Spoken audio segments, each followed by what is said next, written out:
Oh my god. Hello. Hold on. I'm still... I forgot I have to do this during, the stream, otherwise it won't happen. So, because the way this works. So let me set this up now. Okay.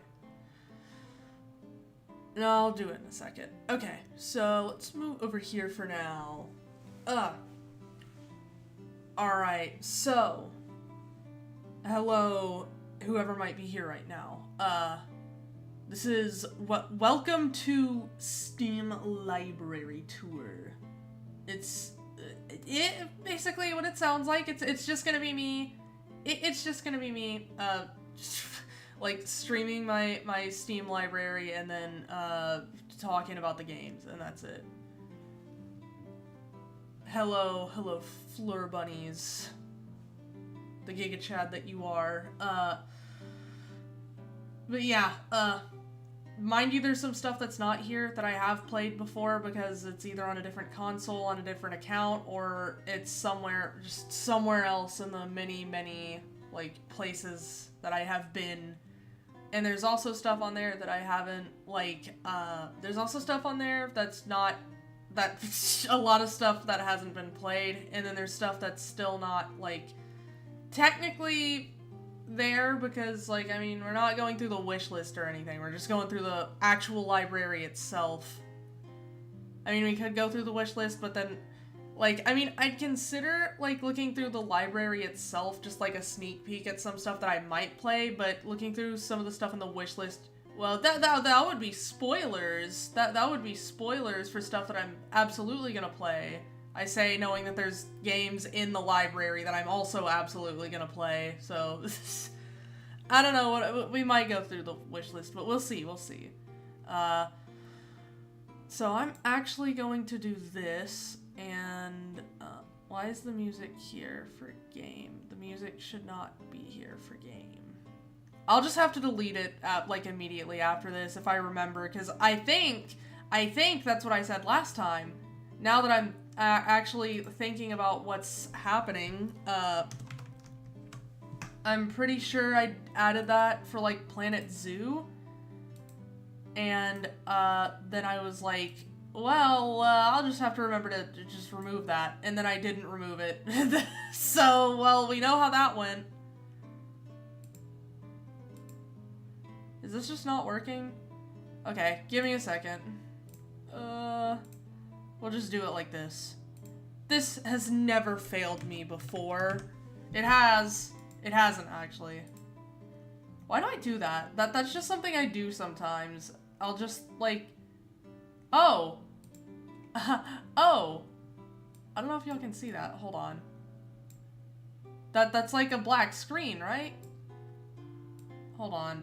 Give me a second. Now that I think about it, this might not work. I really need to start testing some of this shit beforehand. Oh no, hold on. Yeah, that is a black screen, brother. Hold on. What if I tab back over? Does it work then? Oh, it does. It totally does. Okay. Never mind. This works. I am a genius. Yes. Okay. Alright, well, so now that I know that I just, alright, let me see, and yeah, it's black when I okay, now that I know that I effectively can't tab out, that kind of changes some things, because, like, I was hoping to at least have, like, my own, like, music playing in the background, like, that y'all can't hear, obviously, because if you could hear it, then there would be an issue. In fact, let me go and fix that, because I know what tab I'm using and you will be able to hear it. No, I was right. Okay. Yeah, a lot of this is gonna be set up because some of it can't really be, I mean, it could be set up beforehand, but, like, I think I'm used to it being, like, the tier lists, because I do have to set those up, like, individually. Well, yeah, kinda. So, my effectiveness is, it's my efficiency in everything has gone down. Here, let me see if I can do it like this. And then like this. And, alright, so just to make sure, because I don't want to get copyright, like, I don't want, John, DMCA to come to my house. Y'all can't hear this, right? Y'all can hear the BGM and nothing else, right?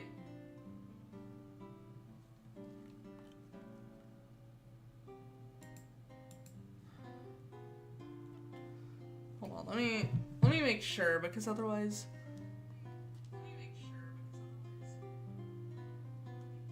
Oh, wait. Okay, never mind. Yeah, we're good. Yeah, we're good. Oh, alright, now we can start. Oh my god. Okay, so... actually really quick, I'm gonna hide this so I can set something up. Steam. Yep, there we go. Library. Then we're gonna... Hold on. We're gonna...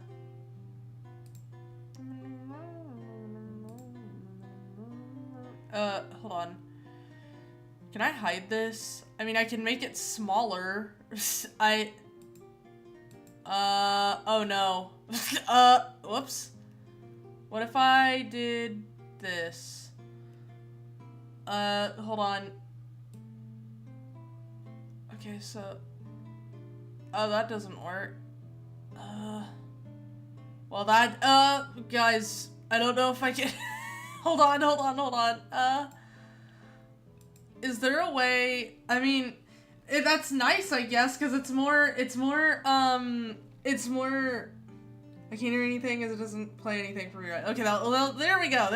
So it was good anyways. It was fine anyways. Alright, you know what? I'm just gonna stream it. I was gonna... Shit. Okay, well, I can't hide this, so...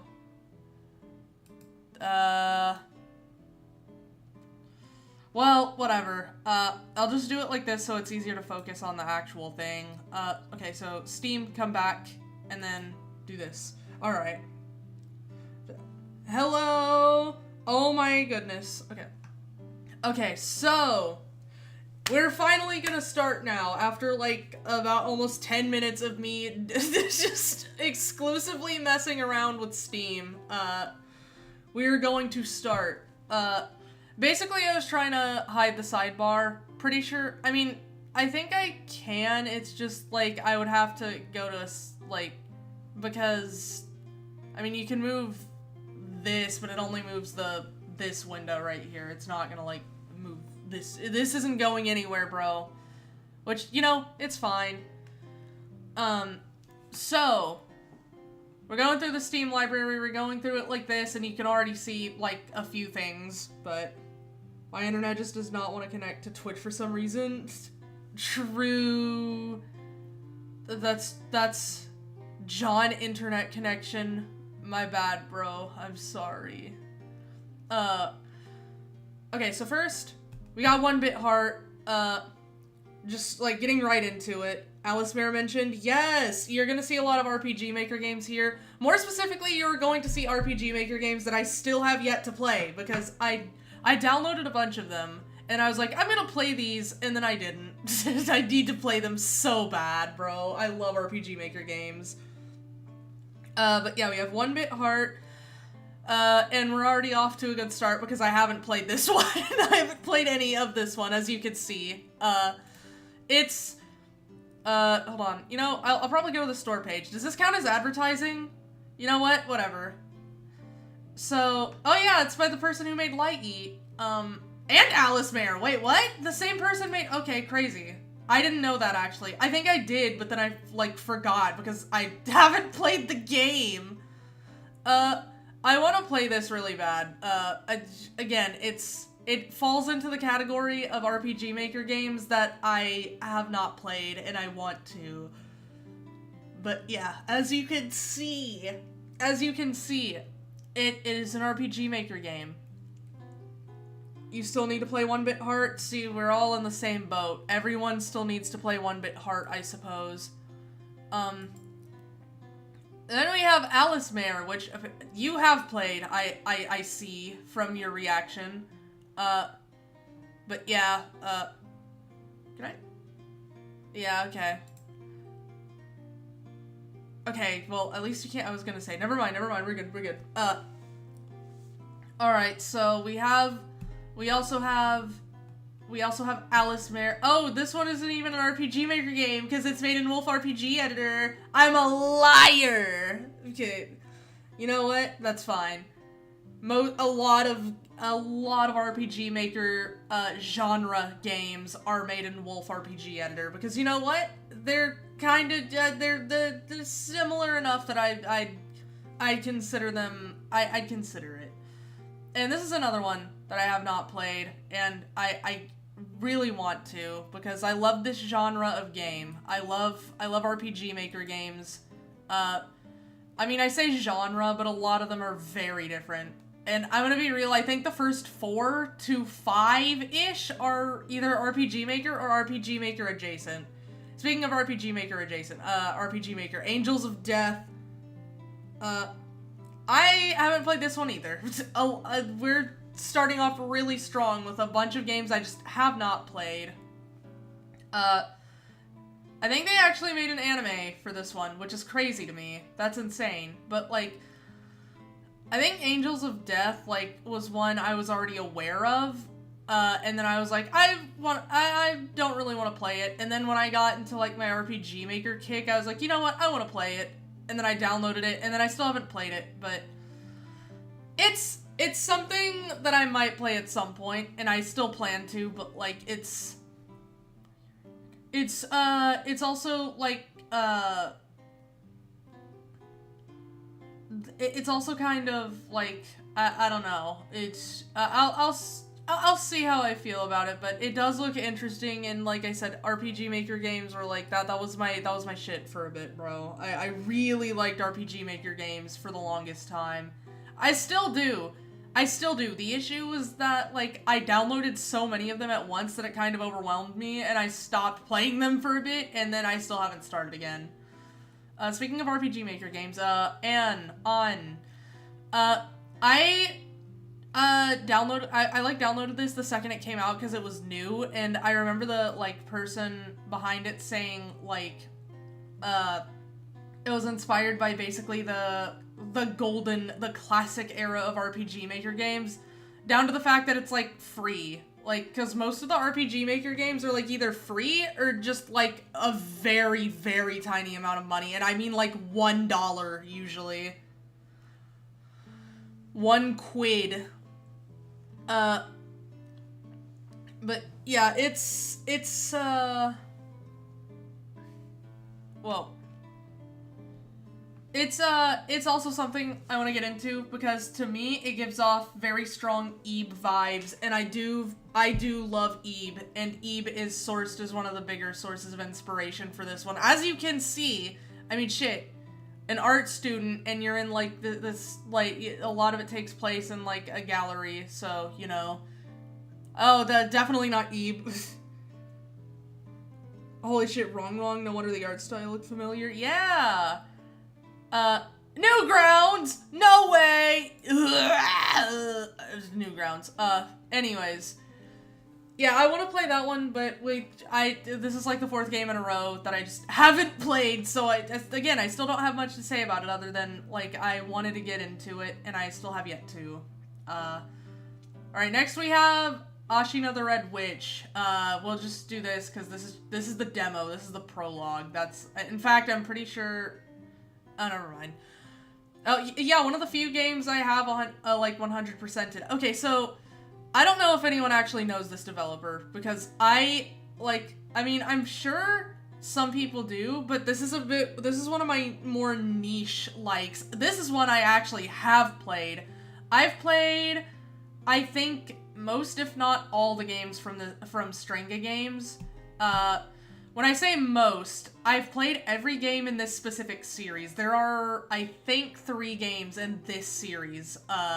Technically 3, because I think all but Ashina the Red Witch have been remade at some point. Like, all three of the, or both, two of the games, the other two games in the series. Oh my god. Why don't you just say that? Good night. Thank you for coming. But yes, good night. Get some sleep, brother. Get that good sleep. But like, I really, this is one that I actually really liked.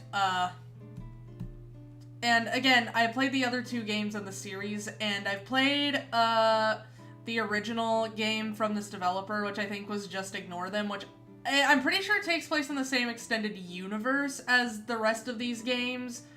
And then, what else, was I gonna say about it? There was something I was gonna say about it that I completely blanked, brother. I think, oh, yeah, they kind of did something similar with that game, Just Ignore Them, where they instead made, like, a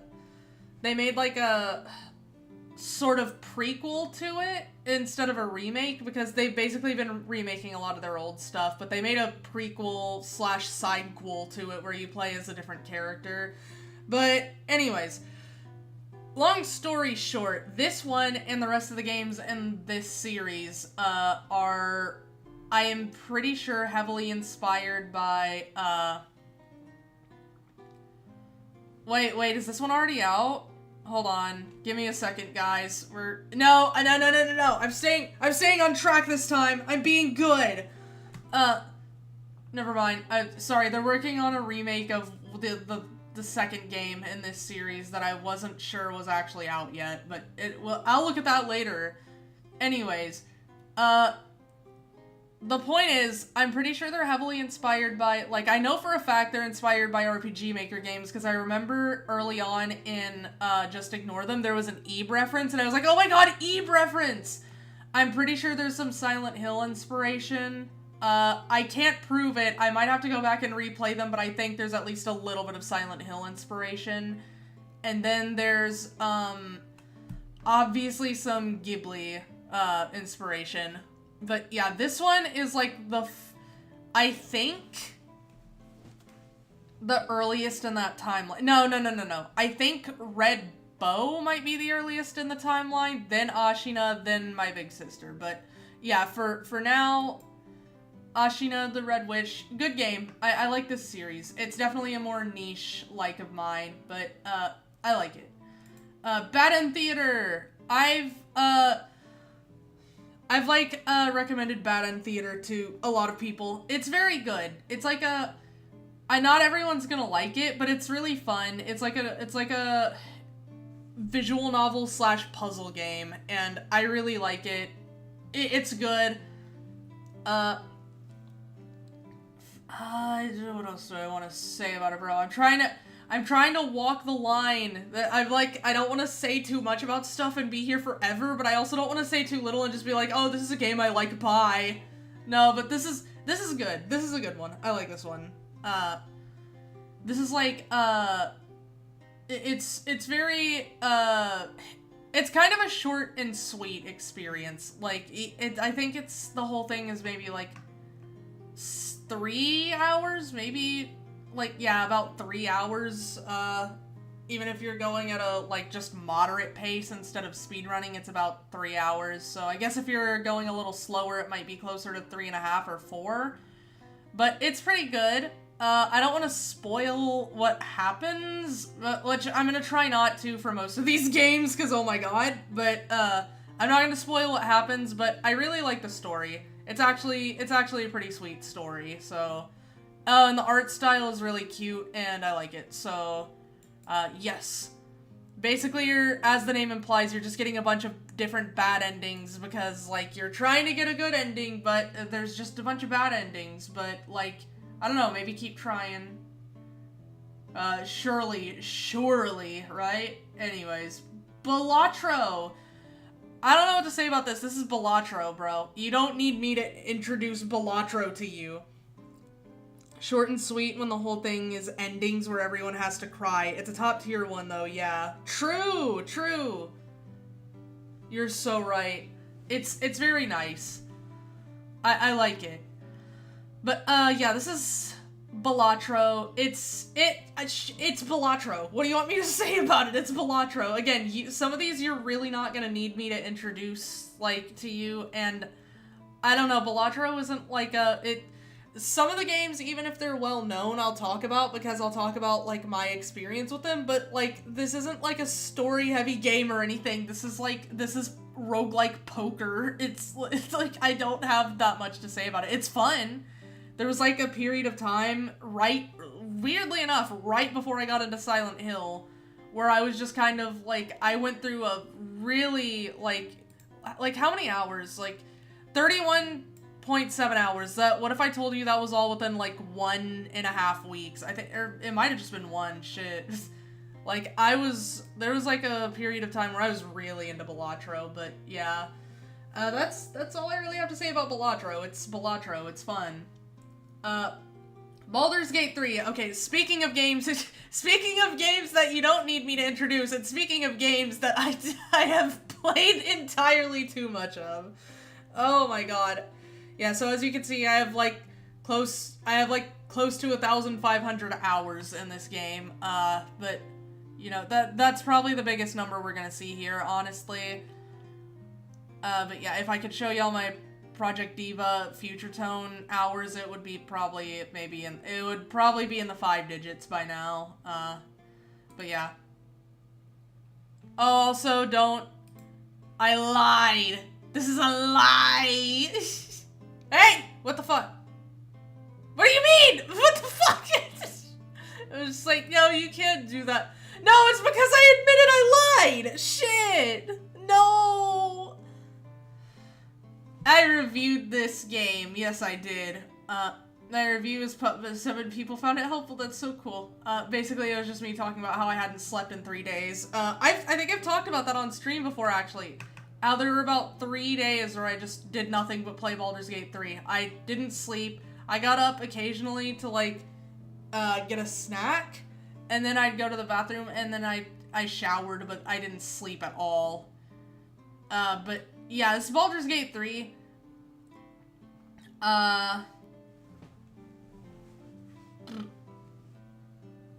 So, I don't know, just whatever. I don't know what to say about Baldur's Gate 3 either. Like, this one actually does kind of have a bit of a story. Like, I do actually have thoughts about this one, unlike Balatro, but the issue is I have too many thoughts. What do I say, like, hold on. What do I say, like, about 1,400 hours worth of thoughts, bro? It's a really good game. It's not, like, I don't think anything, like, has really affected me quite as much as something like Silent Hill, but this game is just really fun. The stories are pretty good. There's a lot of freedom. You can do a lot of stuff. You actually don't know anything about Baldur Gate? You do, Baldur Gate? But it's John Baldgate! You said you lied and Valve sent an assassin. They did! But they should be used to that. Everyone lies about what their age is on Steam. Well, not just Steam, everywhere. I just don't like putting my real birthday into sites, which, by the way, is August 5th. But I just don't like doing that. Anyways, yeah. Yo, it was Missouri sex, no way. But, that's crazy that's something they kind of technically spoiled. I mean, that's not a spoiler, but, like, now you know you can do it with that character. But, yeah, there's a lot of stuff you can do. The stories are very good, obviously. There's so much freedom. The mods, give you, it's already an endlessly replayable game, but the mods give you even more replayability if you want them. However, if you want to do it unmodded, it's also just as, like, very replayable. I don't want to spoil, like, any of these games, so I will not. God damn it. Okay, we gotta do this. We gotta do this. Okay. So, yeah, but it's Baldur's Gate 3. Very, very good game. it's, like I said, I did have a period of time where this was basically all I did, and it's for good reason. It's a good game. Like, weird how when you turn D&D into a game and actually nail what D&D is good at, I will do that like it's my job, like it's my life. Okay, it's Bollock's Pit. Y'all have seen me play this. Like, I don't know what to talk about with this one. Like, kind of similar to Balatro, where, like, yeah, it's fun. You probably don't need me to introduce it, and it's a fun game. Okay. There we go. It's pretty fun. I wouldn't say, like, I don't know if I'd say it's, like, one of my favorites, but it is definitely really fun. It's just, like, you can kind of burn yourself out on it, like any other game, but, I, obviously do enjoy it, because I have been playing it quite a bit. I haven't been playing it as much, because, again, I think I just, like, got to a point where, like, it's starting to be, like, a little bit slower in terms of progression, but, yeah. Well, I mean, there's not really any progression left. It's literally just upgrading the infinite buildings that upgrade infinitely, and then, like, just beating levels with people I haven't beaten them with, which isn't technically that much progression. I guess they're still leveling up.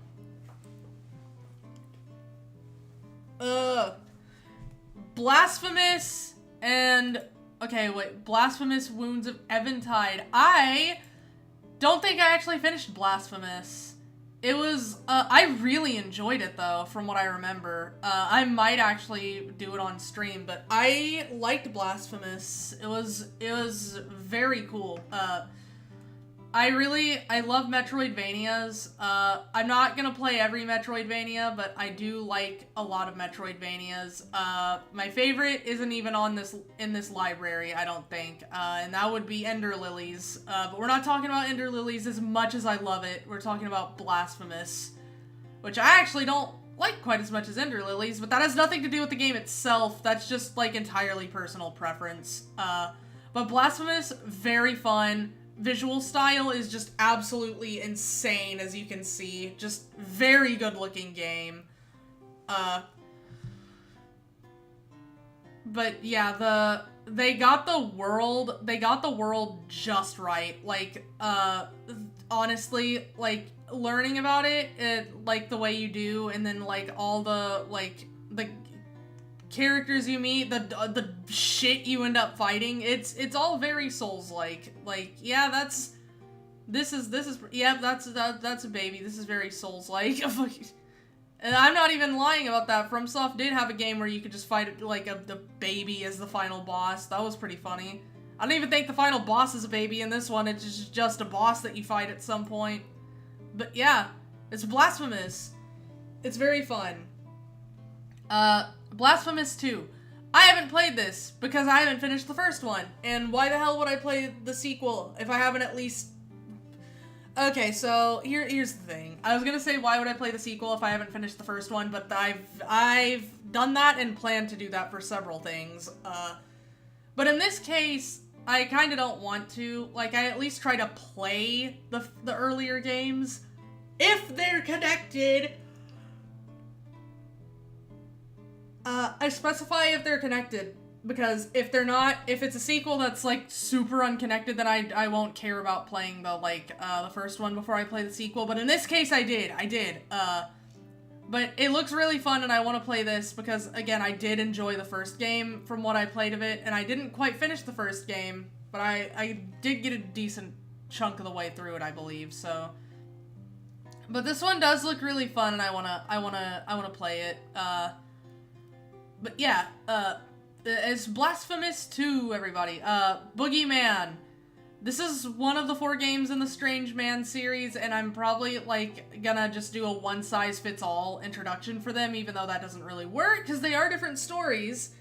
I haven't actually played any of them. I think the one I know the most about is the one that everybody knows the most about, and that's the Crooked Man, but the Boogeyman is, one of the 4 games in the Strange Man series, and I know these can be, like, from the Crooked Man that these are, I think, a little bit more like psychological in nature in some ways, which is perfect because, as everyone knows, I love psychological horror.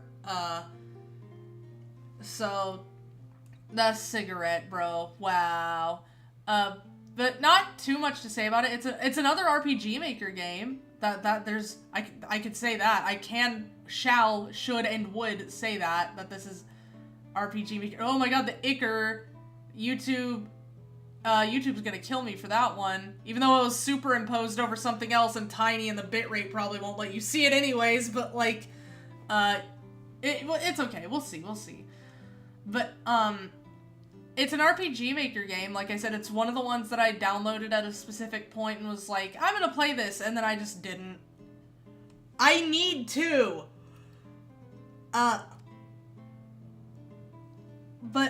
Yeah, it's also kind of psychological in nature, which is very good for me, because like I said, I really like psychological horror. But yeah.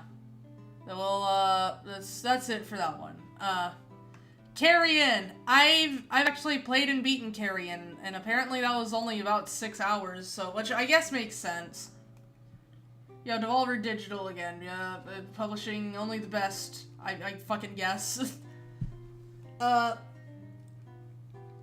yeah, Carrion is actually pretty fun. Like, the Strange Man games have such funny names. They do, they really do. Like, what, you have the Boogeyman, the Crooked Man, the Sandman, and, I forgot the other one. The Man. It's alright. But, I don't remember. We'll get there eventually, though, because we're going through the whole library, and I have all 4, so. I think it was 4. I might be crazy. But yeah, this is Carrion, and I actually really like Carrion. You basically play as the monster, and it's pretty fun. There's a tiny difficulty spike towards the end, but it's more of a puzzle game, kind of, sort of, in the sense that, like, you have to figure out the specific way to get through certain encounters so you don't, like, die, because you are the monster, and you don't want to die, you want to kill everyone else, because you're the monster. But, it's a very fun experience, I think. Yeah. You're just this big, writhing mound of, like, well, carrion. I mean, I get the name's pretty apt, Carrion. Yeah, there you are. See, it's pretty fun. It's a fun time. It's kind of cool being the monster. It's incredibly cool being the monster, in a horror game. It's, like, about, like, what you'd expect. But, let's see. I think that's it. That's all I have to say about it. I don't think I got that much. I don't think I got that many of the achievements. I got most of them, but I didn't get all of them, so whatever. But yeah, Carrion, very fun. Just kind of a fun time. And you're just a monster. It's a nice, just kind of, like, turn your brain off and play kind of game. Like, I wouldn't say, like, fully turn your brain off, because again, there are some, like, puzzles, sort of, but, like, it's a nice, just, like, turn on and play. Cat in the Box! Cat in the Box, the goat! So the thing is, Cat in the Box, is the RPG Maker game that I haven't played that I want to play the most, because I think, from what I remember of what I know of this game, I think it's, like, a bit closer to, like, my taste, than some of the other ones, so. I think, if I remember correctly, like, you're playing as this Urbex, person who's just, like, there, and then she's like, well, shit, I gotta get out, and that's the whole thing. Like, you go to this, like, fucked up haunted mansion as an Urbex lady, and then you have to leave. But, I haven't actually played it, and I really want to, but, like, I really want to play Cat in the Box.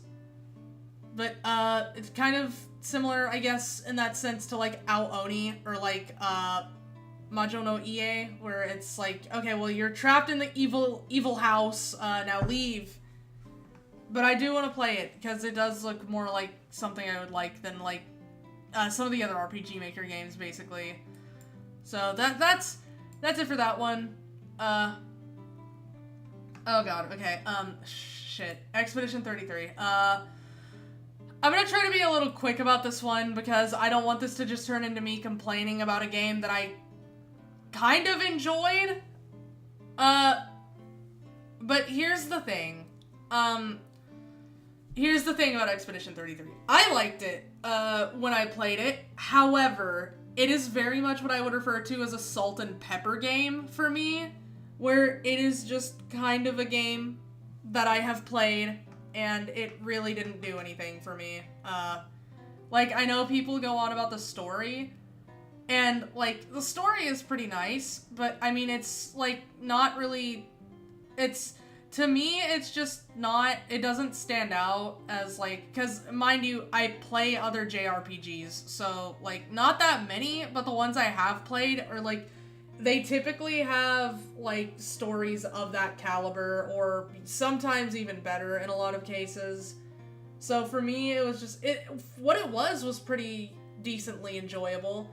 The gameplay is kind of fun up until, like, about, like, I want to say Act 2, and then it just starts feeling a little repetitive. The QTEs just kind of feel really funny at times. Like, they're alright, it's just, I don't know why the big idea for a gameplay loop was, what if we added QTEs to the RPG? That would be funny. Because, I don't know, trapped in the house, it's like some kind of evil residence of evil. That's kind of what I say about Silent Hill, it's some kind of evil residence. I don't want to shit on this game too much because, like, I did enjoy it when I was playing it. It's just not a game that I really, really, really liked. It was just kind of I think I described it, like, perfectly earlier, a salt and pepper game to me. It was a game that I have played at some point, and I enjoyed it for the most part. I obviously have slightly more sour feelings towards it now, because for being a game that was just kind of okay to me, it really got a lot of attention that I think was maybe sometimes unneeded. Like, don't get me wrong, I think it's a nice, like, 7 out of 10 game, like, maybe 8 out of 10 if I'm gonna be nice, and I don't think that's a bad thing. I think people, like, we've been getting so many bad games that people need to be okay with, like, their favorite games just being maybe great or good. Like, that's not a bad thing. But I don't like this weird narrative that a lot of people have come up with where it's like, oh man, this was like the best game this year. Brother, this wasn't even the best game of that month, I regret to inform you. Well, no, hold on. I'm trying to remember what came out. I was thinking that Deltarune Chapters 3 and 4 came out, but, like, I don't think they actually did during that. Maybe they did. Hold on. It was April. When was Deltarune Tomorrow actually real? I don't remember. It's been so long. And we're back to Deltarune Tomorrow era of, like, waiting. I don't feel like checking. Whatever. It was an alright game. I do think it's, like, especially at the Game Awards, I don't know what happened, legitimately think that we just have, like, our first example of, like, Oscar bait, but for games, which is kind of funny. But it was a fine game. I had fun playing it, sort of. It was an okay experience. It's not something I would ever, like, really seek out again, but it was a fun time while it lasted. It's like, I don't know how to describe it without sounding any more negative than I already do, but it was just kind of an alright game. I was talking about the gameplay. The gameplay gets really, really boring towards, like, Act 2, because that's when you start getting into one-shotville. Like, there's only really one correct way to play the game after Act 2, and that's by equipping the thing that lets you, like, go above the damage limit and then just one-shotting everything with specific characters. And if you don't want to do that, then, I mean, I guess you could always play it like a normal JRPG, but I feel like most of the people who like it would rather die than do that, so, I don't know. I just find that boring, the one-shot city. But it was okay. The music is 11 out of 10. The story is like maybe 7 out of 10. The acting is 10 out of 10. The graphics are maybe like a 6 out of 10. I don't know. Like, they're pretty at times, but I just feel like the Unreal Engine, like, post-processing and, like, sheen is like, ugh. It's just, ugh. I don't know how to describe it. There's just, like, some grit to it that I really don't like. But anyways, an alright game, definitely overhyped. I'll say it, I'm not fucking afraid to say it. I've played the game and I kinda like it. I feel like if anyone can say that, it's me, brother. I have played and enjoyed the game for what it was, but it's just not something I would ever really go back to. Code Vein! Okay, so it says I haven't played it, however, I played this shit on the PS4, so I just have it on Steam and haven't played. EO! It's EO, my beloved. I haven't played it on PC yet. I need to, and I really want to, but, like, I played this originally on PS4, and I really loved this game. I think, like, I might be a bit, like, nowadays, I might be a bit, you should totally Steam library. You're so right, I should do that. This is a pretty good game. I liked it. I'm a little sad that it looks like the sequel, well, not the sequel, it looks like Code Vein 2 actually isn't gonna be a sequel. Well, it might be a sequel, but it's not gonna be a direct sequel, which I'm still willing to give it a shot, but, like, I'm just a little sad that it's not gonna continue this story, which I guess actually that makes sense, because there's a few different endings you can get, although it's not quite like a Three Houses thing, where it's like any of the endings could be valid. There are, like, decided good and bad endings in this game, so I don't know. But I am excited for Code Vein 2, but this is a good game that I like, and I really wish, I think specifically, like, I wish EO got a little bit more focus in, like, some of the promotional material, because she's actually, like, maybe the most important to the story out of all the companions you get, and then she just, like, she's just kind of, like, look, see, even here, it's, like, Mia is the focus, and it's, like, I mean, I like Mia, she really doesn't do that much, though, I don't want to spoil that much, but she doesn't do as much as, like, EO or anything. Looked it up. April had blueprints for major games, at least on Steam. 100 Line 2. Other than that, I think the only big ones on Steam were re-releases and remasters. That's fair. Still, blueprints and, like, 100 Line are, like, tough competition. I didn't even play 100 Line. I actually didn't even play blueprints, but I know a bit more about blueprints than 100 Line. But that, from what I know, that's pretty tough competition. But yeah, Code Vein, good game. I really like Code Vein. Content warning, guys, it's content warning. I'm not about to talk about content warning. It's fun friend slop game. I like it. It's maybe my favorite or one of my favorites out of the friend slop games that we have here in this selection of mine. I'm not sure, because I'm really liking what little I have played of RV there yet, so it might be my favorite, but it might not be. Shit, hold on. Oh, there we go. So next, Counterside. I actually really like Counterside. I haven't played it that much recently at all. In fact, I haven't played it since, like, I think a few years ago, but it's really fun. It is a gacha game. But it's a little, I actually find it a bit more oh my god, Yuna! It was Awakened Yuna! Awakened Yuna was so good, but she's probably not that good now, because it's a gacha game, and, like, there's a lot of, you know, there's some power creep. It's pretty fun. I think I burnt myself out, because what I started doing is I started doing a bunch of grinding, but I started doing the thing that was, like, battle skip, or, like, whatever, the auto battle thing that basically you don't have to play the game, and believe it or not, playing the game while not playing the game was not exactly that engaging, so I kind of burnt myself out. But it is pretty fun. It's a fun time, and the gacha mechanics are actually quite a bit more forgiving than a lot of games. that I've played, there are some that you need, like, slightly more premium currency to pull, but they at least give that to you for free. It's just they give it to you at a bit more of a slow pace than if you would buy said, like, specific currency, but that's only, like, the awakened units usually, but it is still, like, yeah. The story was okay.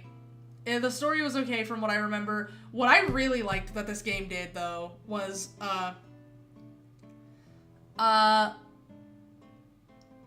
really liked about this game, though, was all the other characters you can pull, you get, like, specific, like, stories that are, like, tied to them. Like, you can go play through their stories and stuff, and they have entirely separate things that are going on from the main plot and the main, like, group of characters.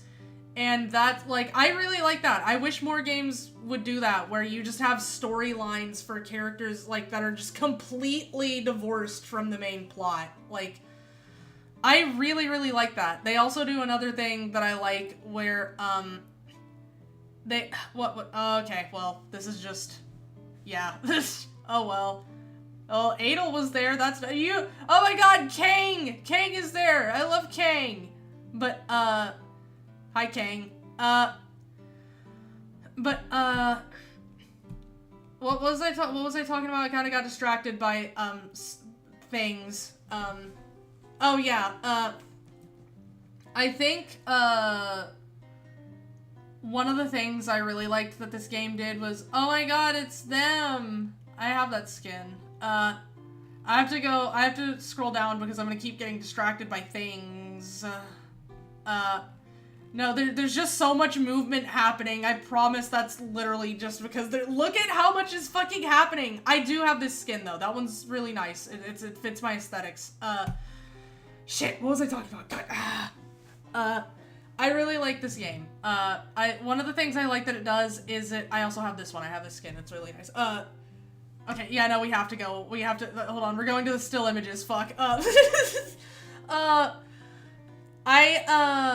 One of the things I like that this game does that I wish more gacha games had the balls to do was it made the main, like, the playable character, like, your avatar. Well, not avatar, because that's the thing. It's not an avatar character. The main character is, like, his own fleshed out character in the world who, like, affects things. And I really, really like that. I hate that a lot of gacha games, Genshin, have, like, basically this weird cross between a self-insert, like, blank slate protag and, like, a fleshed out character in the world. Because I'm sorry, I know people like to defend Traveler and say, yo, they're their own character. Okay, then how come they're boring as shit? Like, even some of the more boring characters in, like, Genshin, at the very least, feel like they're kind of unique. With Traveler, it's just, like, boring in, like, the same way that, like, any playable avatar character would be in a gacha game. Like, I realize they have their own thing going on, but it's not enough to be interesting. Because it feels like they tried to do both. They tried to make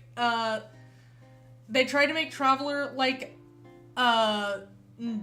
kind of blank enough that you could still, people could still self-insert themselves, but they also tried to make them their own character, and it just doesn't work. You cannot have your cake and eat it too.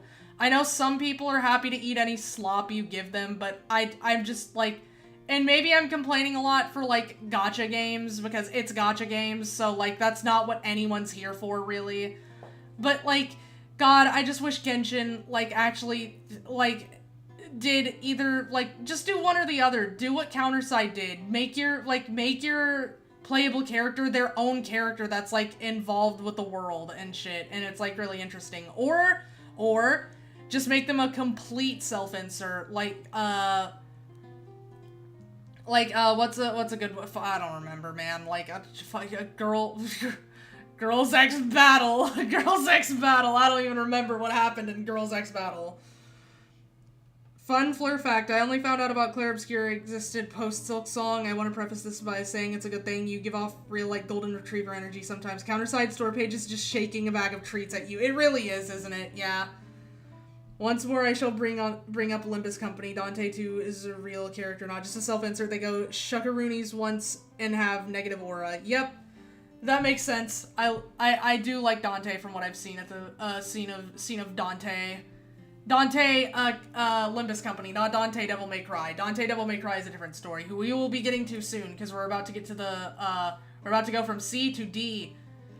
But yeah, no, you're right.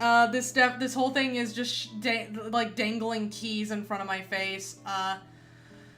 But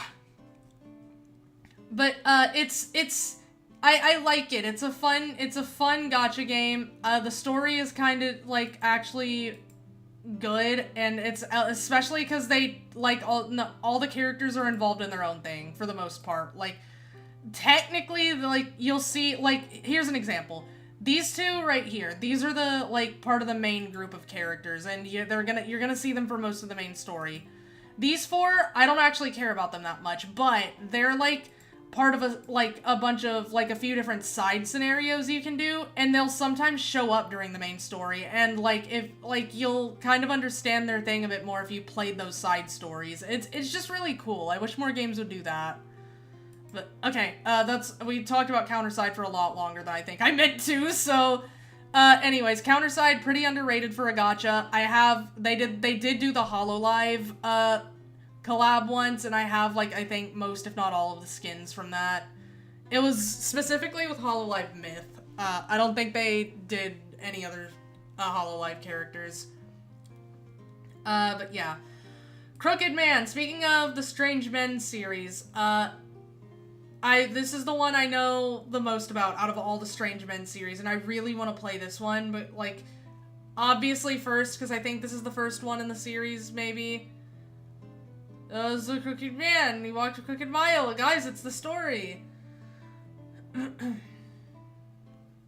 It's a very, psychological game from what I know. Well, not very, but it's a psychological game.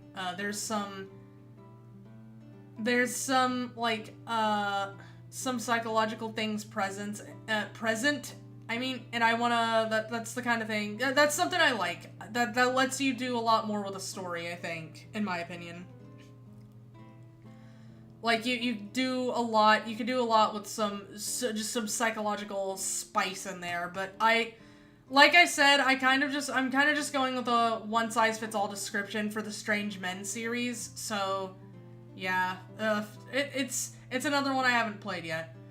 Darkest Dungeon! Okay, so Darkest Dungeon I might have to play again, because I got a decent bit of the way through, but then I, like, back-to-back lost, I think, my, two best teams, and I didn't really have anyone else, like, invested in, so I think I just uninstalled the game, and I was like, you know what, I don't feel like going anymore,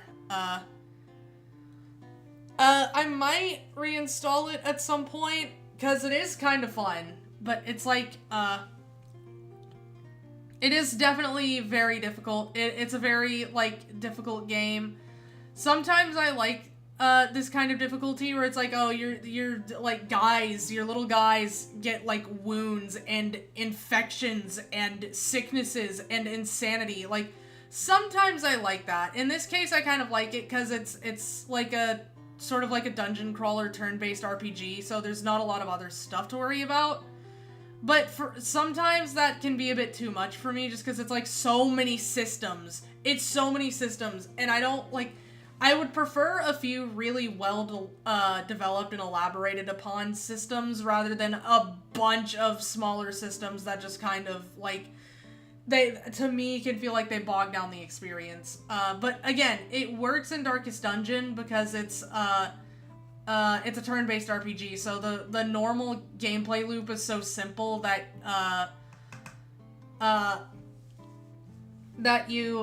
it's kind of easier to deal with some of the, like, extra stuff, like, okay, well, you have things like insanity and sickness and wounds and things like that.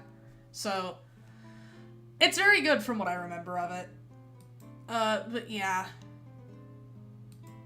Okay, that's it for Darkest Dungeon. I don't have that much to say. Deepest Sword, I have, like, literally nothing to say about Deepest Sword. It's just kind of, like, fun stupid like puzzle game where the sword, you go kill the dragon, and it's a funny sex joke at the end, which is, well, not at the end, it's funny sex joke throughout. So like that's it's kind of fun, but I mean, it's something you'll play for a few hours, and then once you finish it, or even if you don't finish it, you'll probably be done. Like there's really, like it's just kind of a okay game. Yeah, see, wow, funny sex joke, bro. It's so funny. It's so funny, guys. Wow, look, it's so fun. It's so funny. No, I'm kidding. Anyways. Yeah, that's Deepest Sword. Anyways, Deeproot Manor. This one is another RPG Maker game that I have not played, that I want to play. And I think it's another one where you're in the evil residence TM trying to escape, maybe. Or looking for someone, I guess. That's also a popular one. You're either looking for someone or trying to get the fuck out, bro. Or both. But yeah, it's, it looks really fun, and I want to play it. But like I said, I like RPG Maker games. This is one of the ones that I bought, like, en masse with a bunch of these other ones, and then just didn't get to play, so I would like to play it at some point. But it looks pretty interesting from what I have seen of it, so let's move on to, okay, I don't know if I have to introduce Deltarune. I sure hope I don't have to introduce Deltarune to any of you. Pretty sure everybody should know, Deltarune by now. It's Deltarune. I love Deltarune. I love Deltarune a lot. I'll go through phases where I'll be, like, incredibly obsessed with it, and then I'll cool off for a bit. But, yeah, for, like, me, I really do like Deltarune. I don't know, like, I feel like everyone likes Deltarune. It's Deltarune, bro. It's Deltarune. It's crazy to think that I think we're closer to being done with Deltarune than we aren't. Like, I think we have, what, like 3-ish more chapters, maybe? Maybe more, depending on what, like, if people found in the files is technically, like, believable in the way we think it is. But, yes, Deltarune, very, very, very good. Very good Deltarune, yes. Again, I feel like I don't really have to introduce it. I almost don't even really have to say that much about it, because it's like, what do I say about it? It's Deltarune. I love Deltarune. Noelle is one of my 3 comfort characters, I guess I could say that. I love Noelle. I'm really happy that she's, like, she has this weird, like, kind of thing going on where she's, like, she's a side character, technically, but she's actually a main character, because, like, I mean, we have that thing Toby drew from way back in the day that was like, okay, it's all the Deltarune main characters and Noelle is there, and then, like, obviously there's the stuff going on with her in Snowgrave, so, I mean, it's kind of weird not to call her a main character when she's, like, the driving catalyst behind, or one of the main driving catalysts behind one of the 2, like, existing routes that we know of. But, I mean, hell, even if you don't, like, do Snowgrave, which I actually don't, I think I did Snowgrave back when Chapter 2 was out, and I got up to that point, and then I waited, like, it was, like, during the time I was waiting for Chapter 4, and I was like, you know what? Didn't Undertale teach me not to do this kind of thing? I'm gonna delete it. Like, I know that's probably not gonna do anything, and I know when Chapter, like, 7 comes out, I'm gonna get the super special you played Snowgrave exactly once up to this exact point, deleted it, and then, didn't play the rest of it route, because that's something Toby would do. But, that's just what I felt like doing. I didn't, like, we still don't know what, if any, change the different routes make, so I just went ahead and deleted it. But yeah, I really like Deltarune, and I'm excited to see. I'm so excited to see Chapter 5, bro. I want Chapter 5 right now. Oh my god. Yeah, it's Deltarune. Hold on, clap. Yes, clap. Okay. Detroit Become Human. From Deltarune to Detroit Become Human. That is certainly a jump. This is okay, so I don't know how I should talk about Detroit Become Human. It's a fun experience. I think if you're I don't know how to talk about this one. It depends. Yay! Sorry. Guys, I'm sorry. That was dumb. I'm sorry.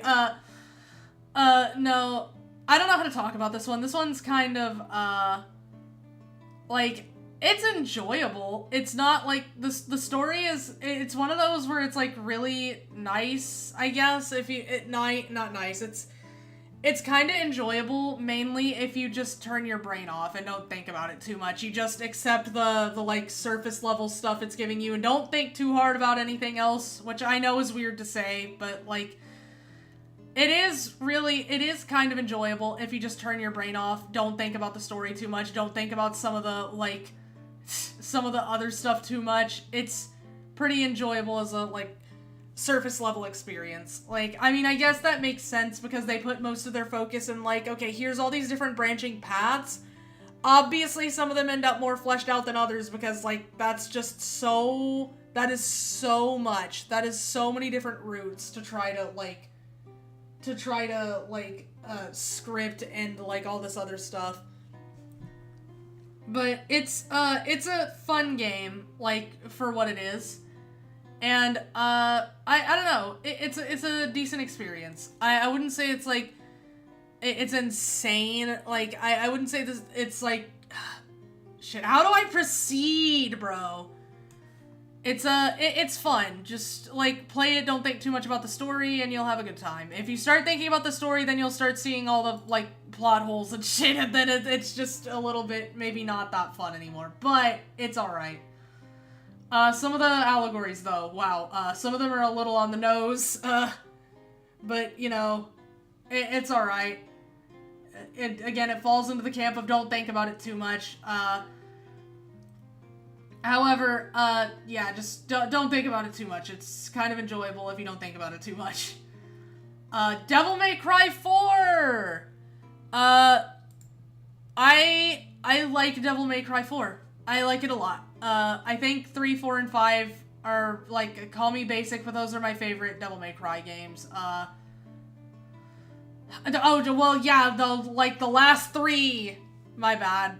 3 and 5 in particular are probably my 2 favorites. I really like 4, though. Hi, lady!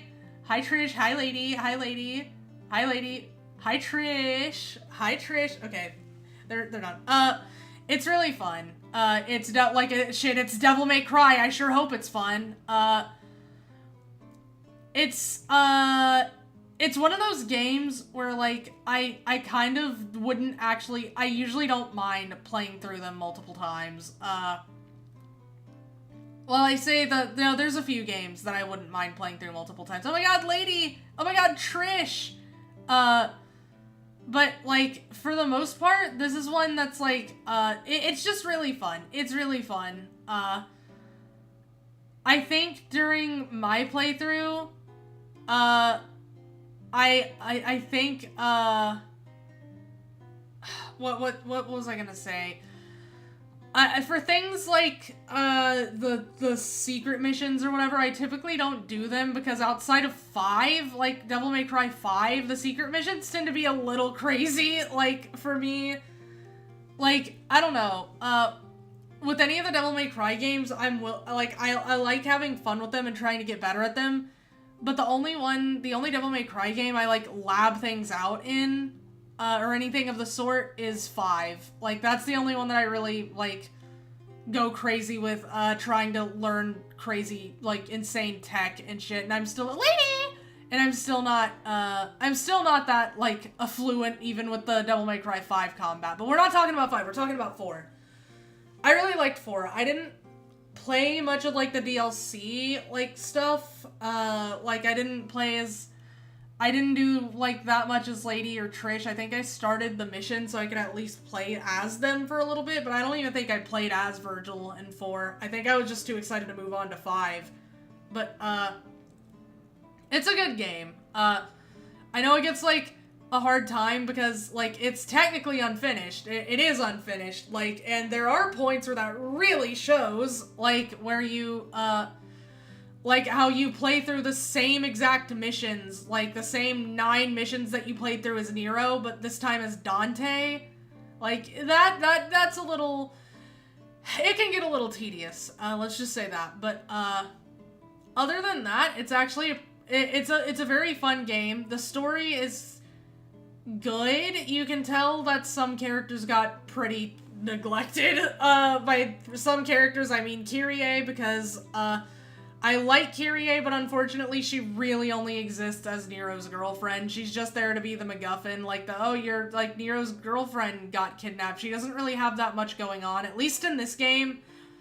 I mean, even in 5, I feel like they don't really do that much with her character, but, like, I mean, a lot of the characters besides, like, you know, the main 3, Virgil, Dante, and Nero, they tend to get left behind a little bit, but at least Lady and Trish have, like, especially, like, in earlier games, like in 1 and 3, not respectively, 3 and 1, respectively. 3 for Lady and 1 for Trish.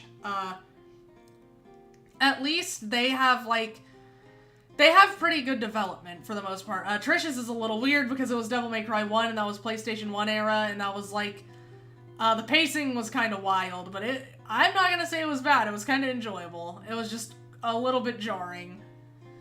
But, like, with Kyrie, she just really didn't have anything going on, which is kind of sad. Like, I don't even think they did anything with her in 5. So she really does only exist as, like, not like a, what's the word? Not like sexy lamp, but, like, I guess pretty lamp, more like, I don't know, nice lamp? I don't know, she's like nice bait. What the hell does that mean? What does that mean? Anyways, moving on. It's a good game. It does have its flaws because it did have a pretty troubled development, so, yeah. Let's see. Devil May Cry 5. Now we're on to a Devil May Cry game. Okay. I need to start playing this again. I was playing it a little, like, just before I started, like, streaming last month.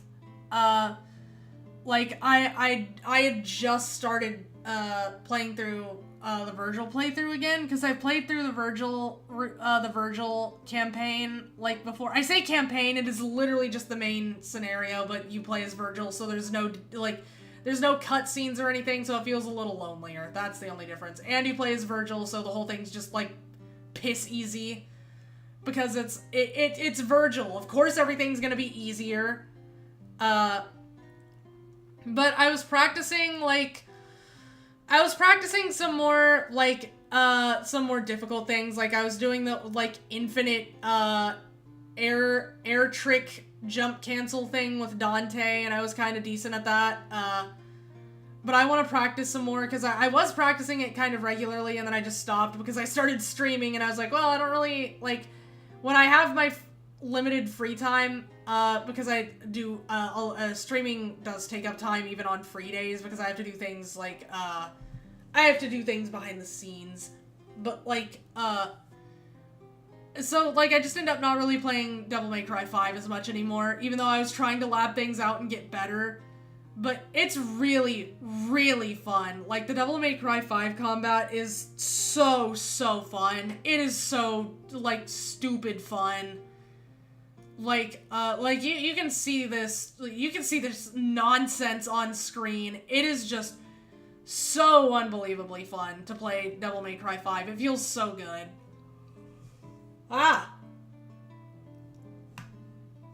Okay, there we go. Available now for $4.99. Damn, they were giving him away. The story is really fun, especially, like, I wish I'd known this, because this was actually the first Devil May Cry game I ever played a long time ago. But, I only it wasn't until after that and slightly kind of recently that I played through the entire series, and then recently, like again, like I said, just before I started streaming, I replayed through the entire series. And some of those, no, actually, like, a lot of the things don't hit quite as good unless you've played the previous games, because there's obviously characters you're not gonna know the full story of, like Lady Trish and Virgil and all them, like, they're just gonna be people you don't know. Whereas, like, if you've played the previous games, you're actually gonna care quite a bit about them. But, yeah. I love Nico. I love Nico to death. Nero is at his best in this game, I think. I really love that they changed his design a little bit to make him seem a bit more unique, because in 4, he really did just kind of look he kind of looked like Dante or Virgil, but from Wish. So I'm glad they gave him his own, like, style in this game. That's very good. I think he really needed that. Yeah, but yeah, it's so fun to play. Every character feels really different. Then you have other stuff like the Devil Breakers that are like, that just introduce a whole other level of just, like, uniqueness for when you're playing as Nero. And especially later on, like, on subsequent playthroughs, once you also have the Devil Bringer, and you just have so much you can do. But yeah, it's just so fun. It's like, obviously you can see Dante fighting with a fucking motorcycle with chainsaws.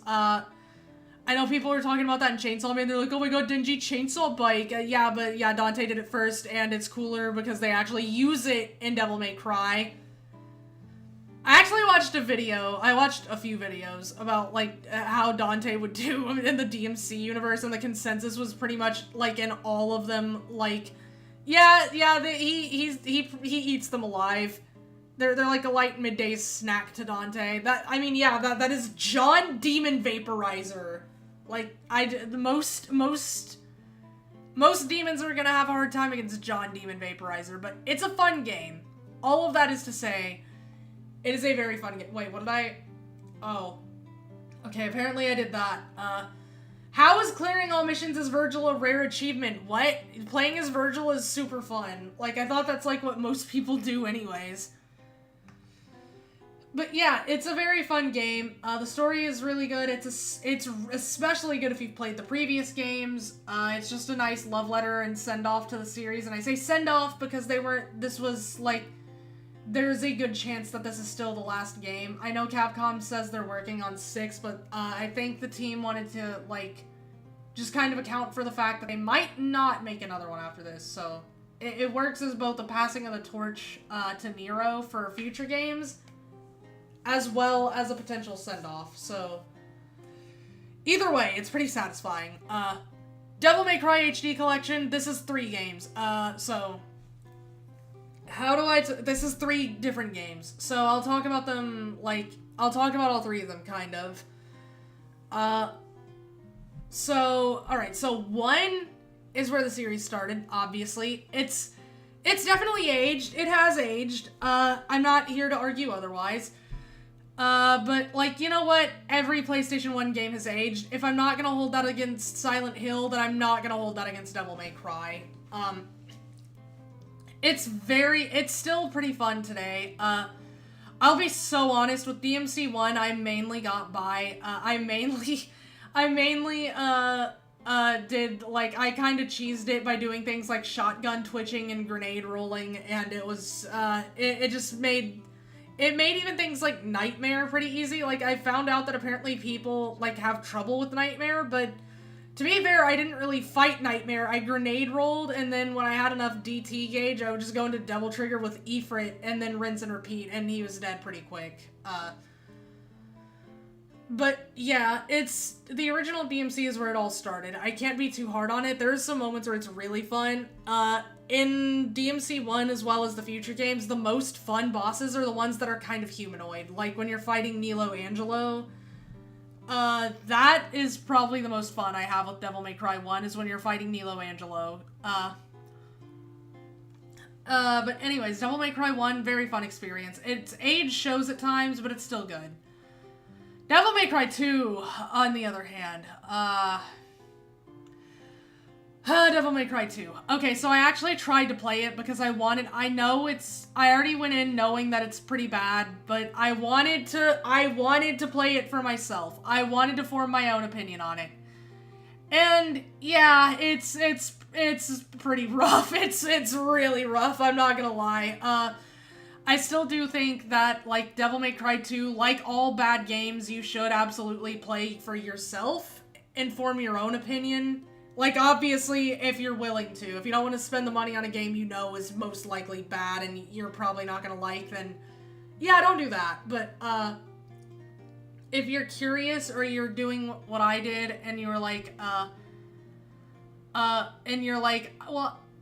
I want to play the whole series or something like that, or it's like this, where it comes in a collection, then, like, yeah, of course, play the game for yourself and see, like, form your own opinion on it, but, like, yeah, I'm not gonna try to say Devil May Cry 2 isn't what it is. It's really, really bad, bro. It's so boring. How do you make Devil May Cry boring? How do you make Dante boring? Like, obviously they knew what the problem was because they overcorrected so hard that they made it, like, peak in Devil May Cry 3, but, for 2, it's just incredibly boring, unfortunately.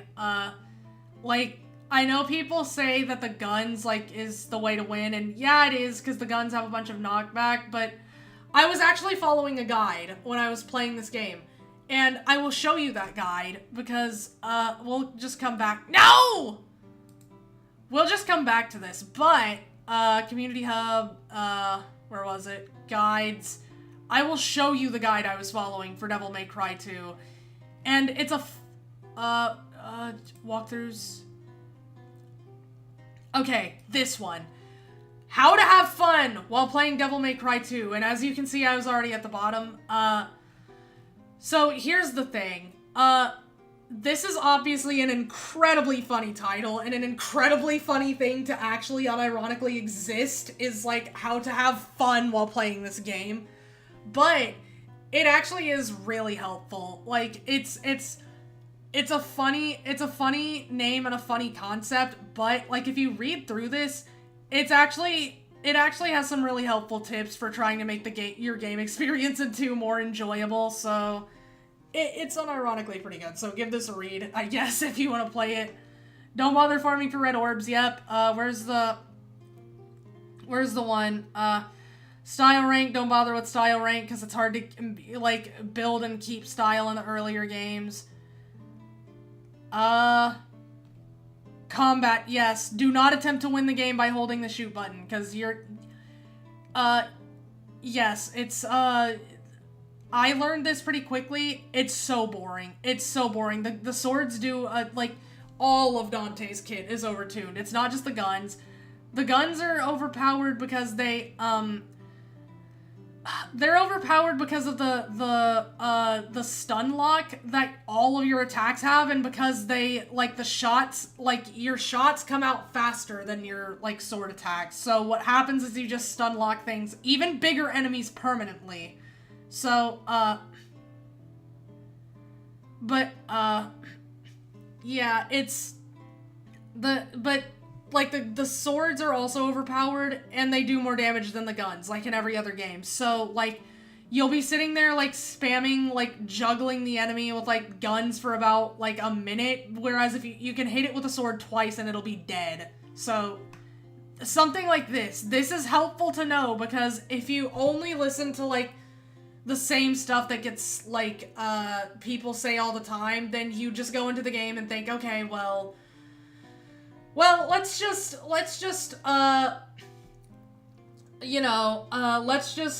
shoot, because that's apparently the way you win this game. Even though that's what the game kind of wants you to do at times, don't do that, because it'll make it even more boring than it already is. Just use the swords when you can.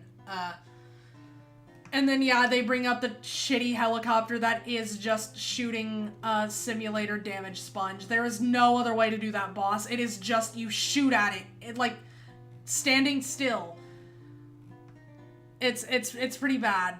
Lucia's campaign is apparently really fun though, but like I said, that's why you should play these games for yourself and form your own opinion. I got to like mission 8, I think, and then I had to quit.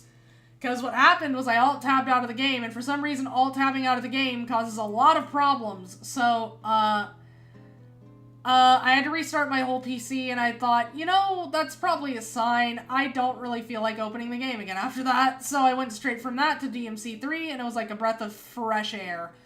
Speaking of DMC3,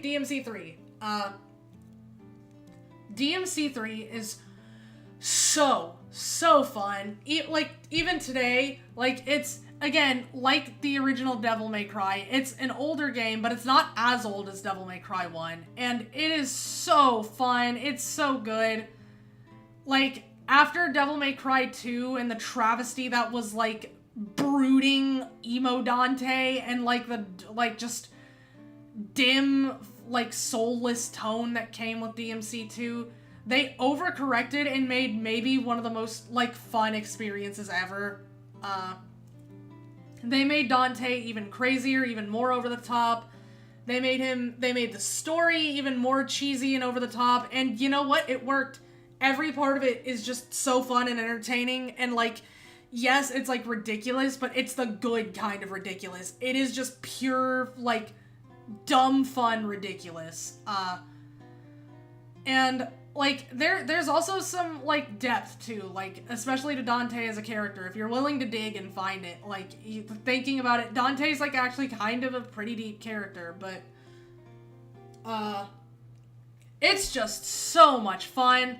The music, oh my god, the music, this is where they started using, like, butt rock for Devil May Cry, and it was the best decision they could have made. Like, they went from like, they were already using, like, pseudo butt rock, like, I don't know what you would call the noisecore music in DMC 1 and 2, but, like, they were using that, and it was good, it was fun, but, like, obviously nothing comes close to something like Taste the Blood from DMC 3, or, like, everyone's darling, Devils Never Cry, like, nothing is gonna come close to that, in a game like Devil May Cry. I think, this game, 3 is a shining example of why you should just have, like, songs that are kind of related to the characters and the story, like, especially butt rock songs, like, over fight scenes, and, like, it's just good. It just always works. Like, look at Ruby. Ruby has, like, the cool, like, character-relevant butt rock over fight scenes, and, like, the fight scenes are, like, one of the few things that even people who don't like it will most of the time admit are, like, at least very fun to watch. So, and I'm someone who loves Ruby, but, yes. So, like, it's just so fun. It's just such a fun, like, game, and honestly, like, people are right. I think it did save the series. Devil May Cry 3, very good. Disco Elysium. I don't think I finished Disco Elysium, actually. I need to. It was really fun. I think, it's one of those games that you're not gonna always like, because, like, the gameplay is almost like TTRPG style, where it's like you have all these different stats and stuff, and, you kind of need them to do different stuff, and you're not going to be good at everything, which is, you know, kind of good. That's how these kind of games should be. From what I remember, it was incredibly interesting, though. Like, the experience of playing it, and, like, the story and the characters were all really, like, really interesting, and this game just has a unique sense of style, and honestly, that's kind of, like, all I can ask for, because, like, style ages like fine wine, and this game, to this day, looks very good. I say to this day, it released, like, not long ago at all. Stop doing that! What the hell? Anyways, very good game. It's, from what I played of it, it's definitely not gonna be for everyone, though. Moving on.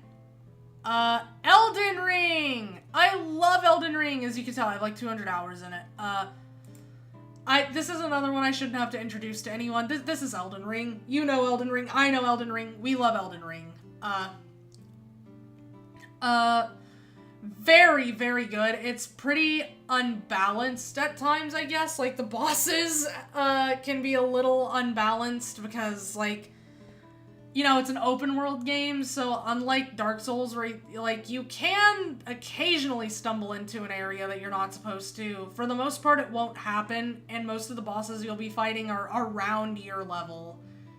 But with Elden Ring, there are some very real possibilities. There are several very real possibilities early on of just getting absolutely, like, mollywopped by late game bosses. And I do mean late game, because Caelid is right next door to Limgrave, and it is super accessible, whereas Liurnia, the second area you're supposed to access in the game, is, like, well, at least story-wise, and, like, even progression-wise, is locked behind fighting, like, well, no, actually you can skip both of them, I think.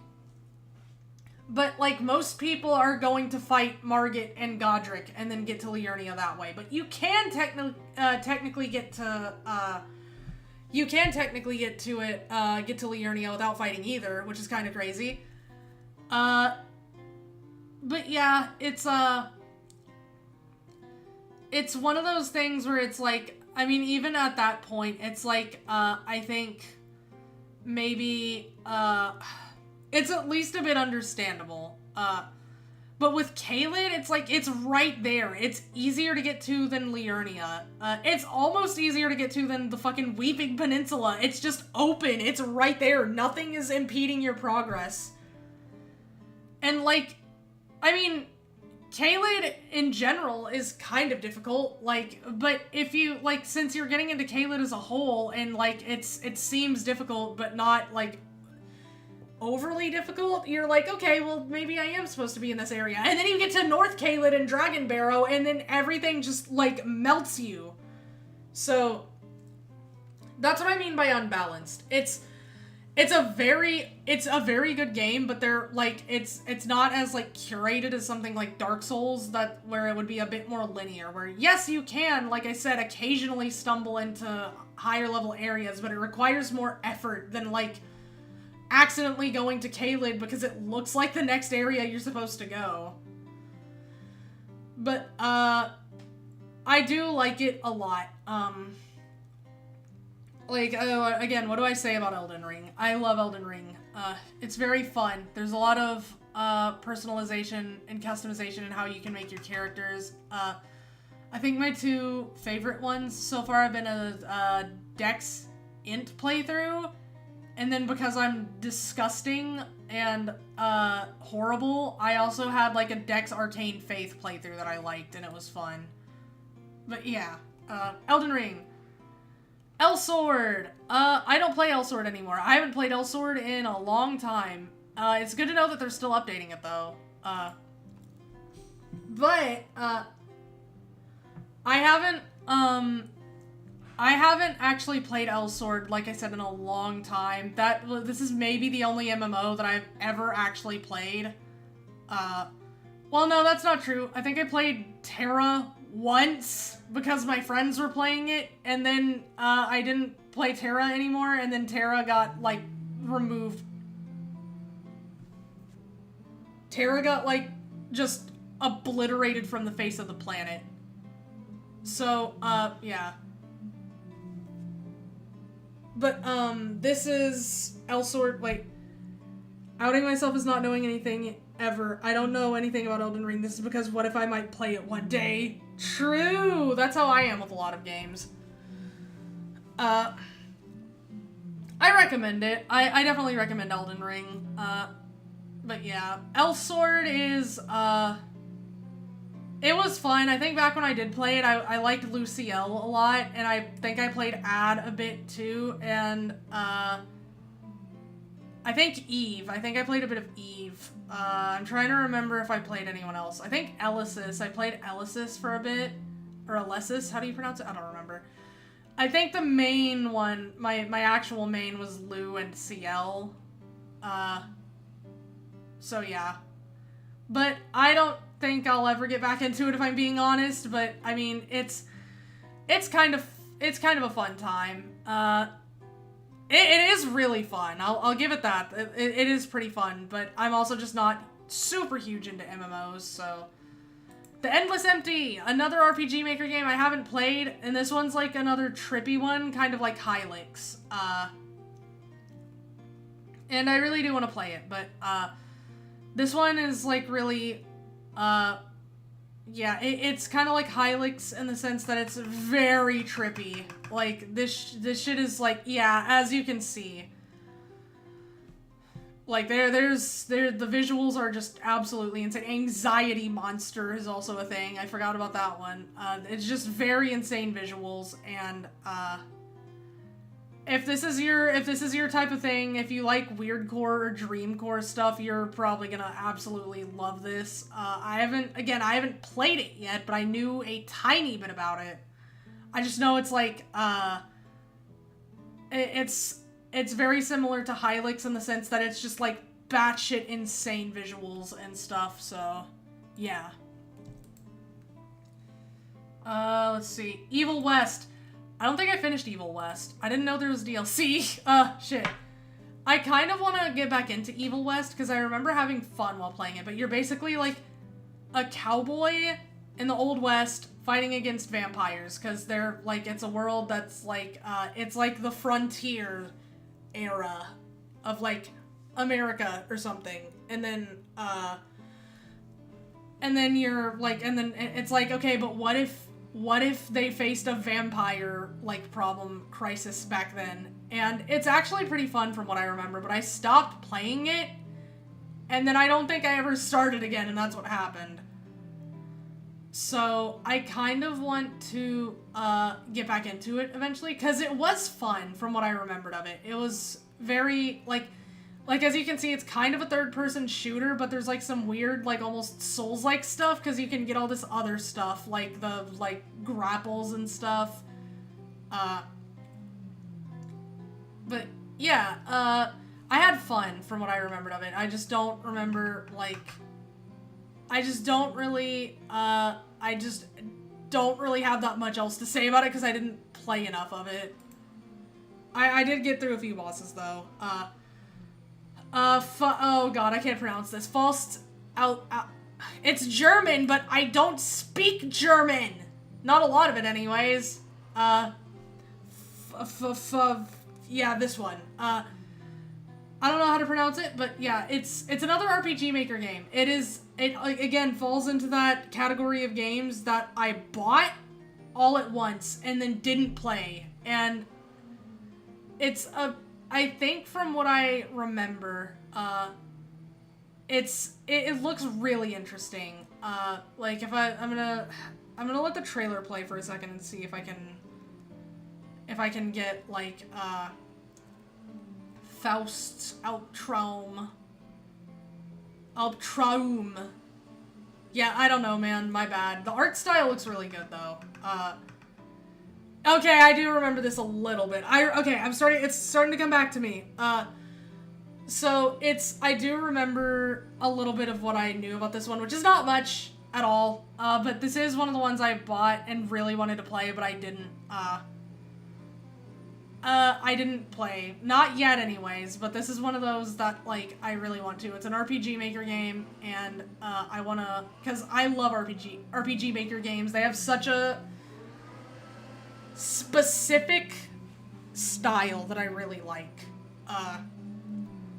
So, yeah. Don't have much to say about this one, but it is one that I really want to play, and I need to get out of there before I see spoilers. Finding Paradise. I did actually play this one, and I enjoyed it. It was pretty good. No, wait. I didn't play Finding Paradise. Guys, I lied! I didn't play Finding Paradise. I'm so sorry. I didn't play Finding Paradise at all. I played To the Moon, which is, by the same developer and takes place in the same, To the Moon standalone sequel. There you go. But can also be played first, I guess. I haven't played this one yet, but it looks good, and if it's like To the Moon, then I'll probably like it, so, But yeah, it's another RPG Maker game that I bought and then didn't play, so I want to play it though, because it's, like I said, a To the Moon sequel, and I did enjoy To the Moon.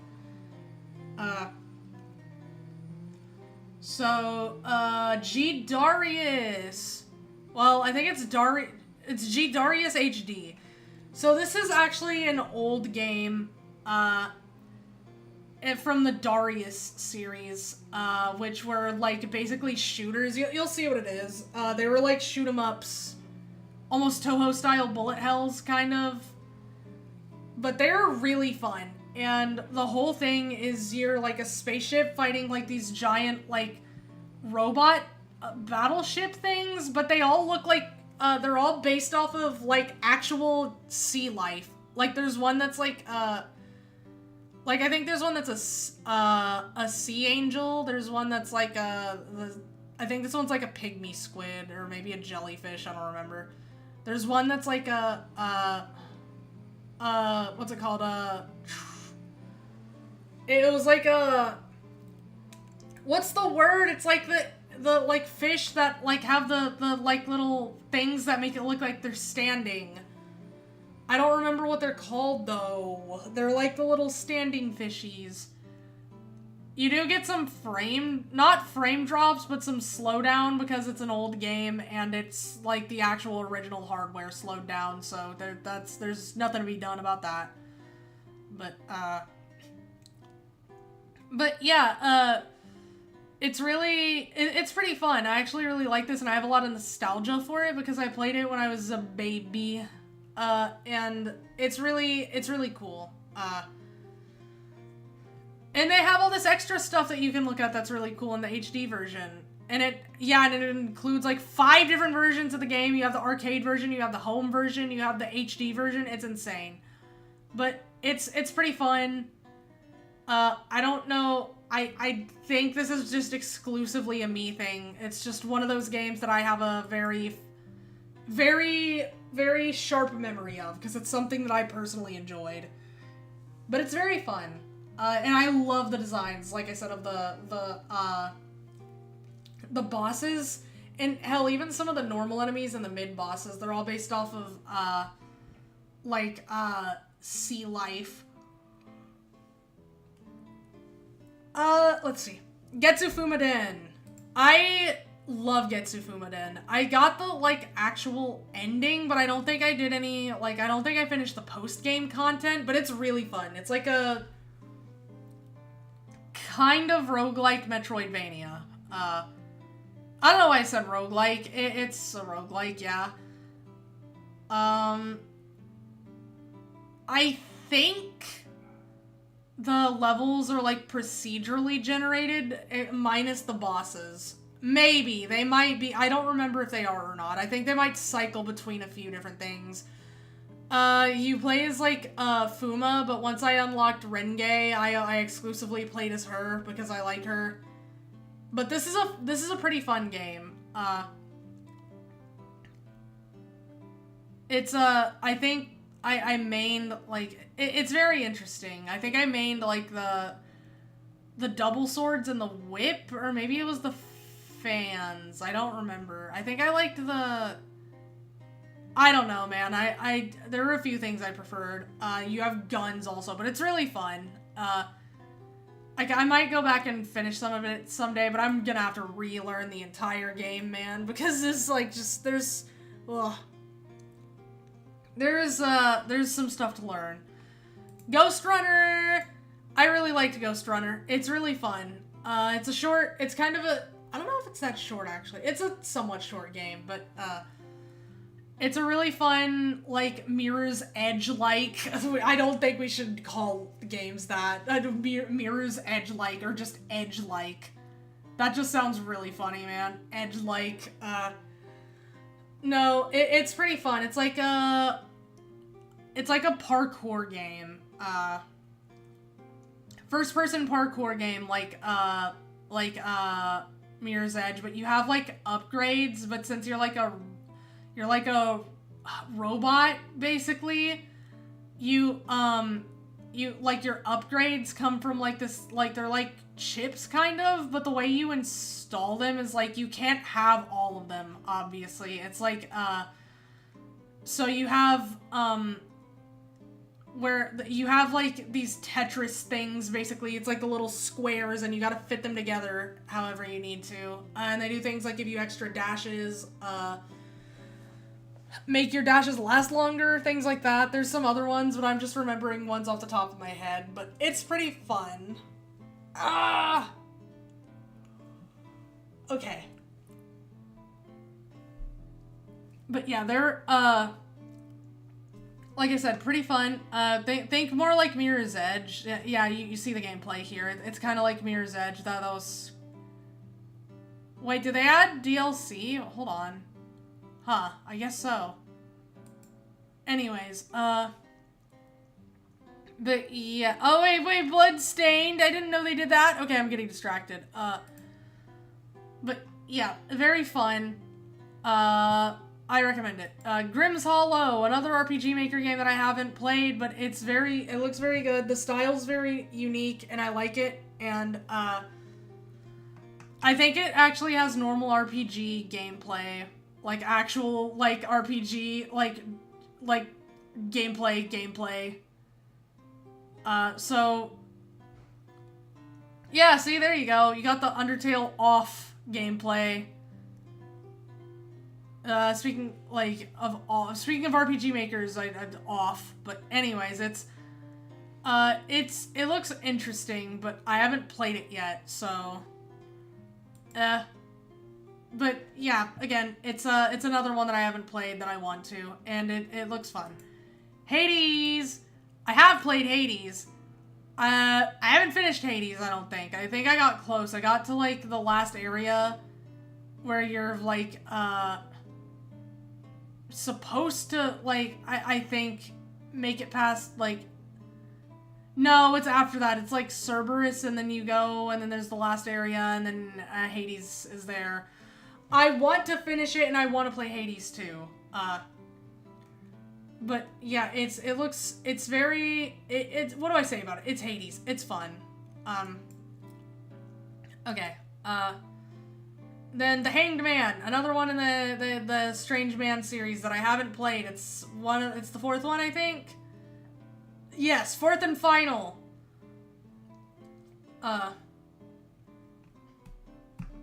Yes. Yes, it is the fourth. Okay, yeah.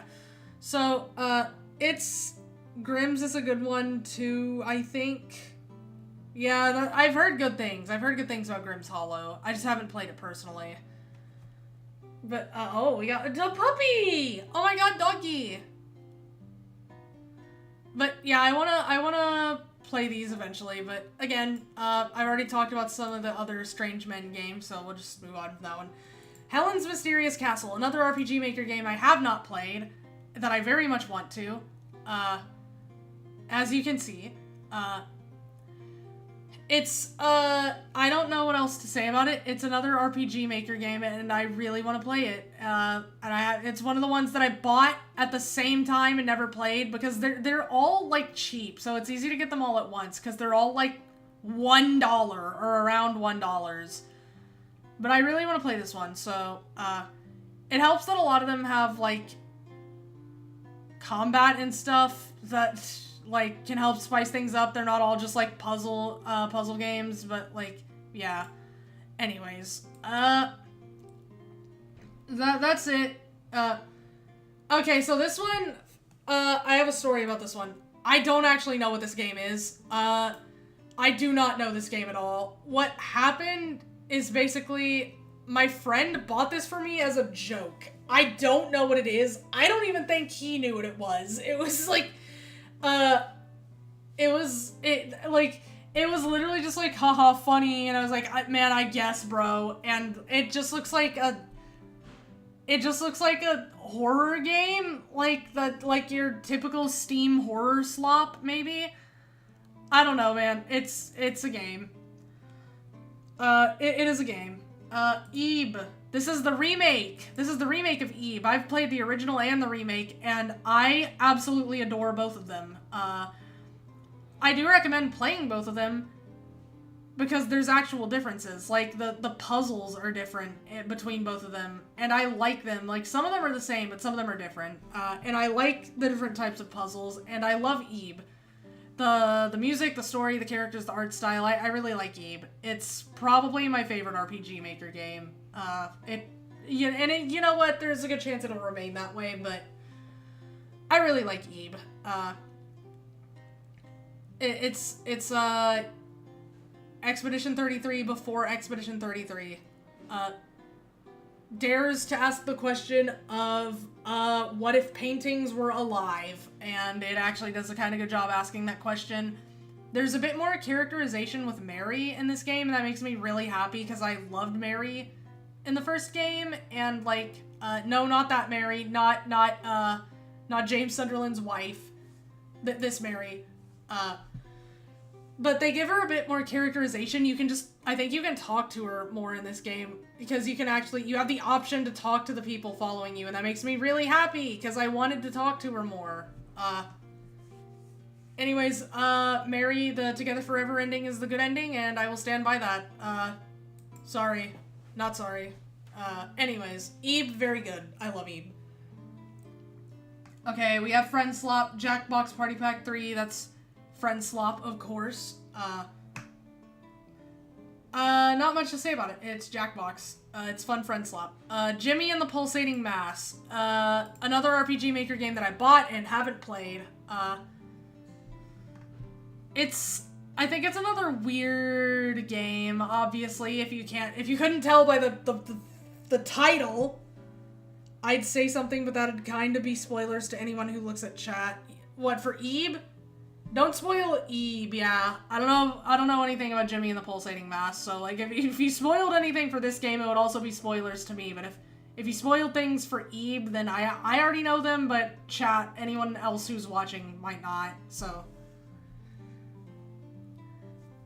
I mean, to be fair, there's only, like, 2 people here, so to be entirely fair, I mean, there's the occasional pop-in, but, like, right now it's only, like, 2 people, so. But still, you never know.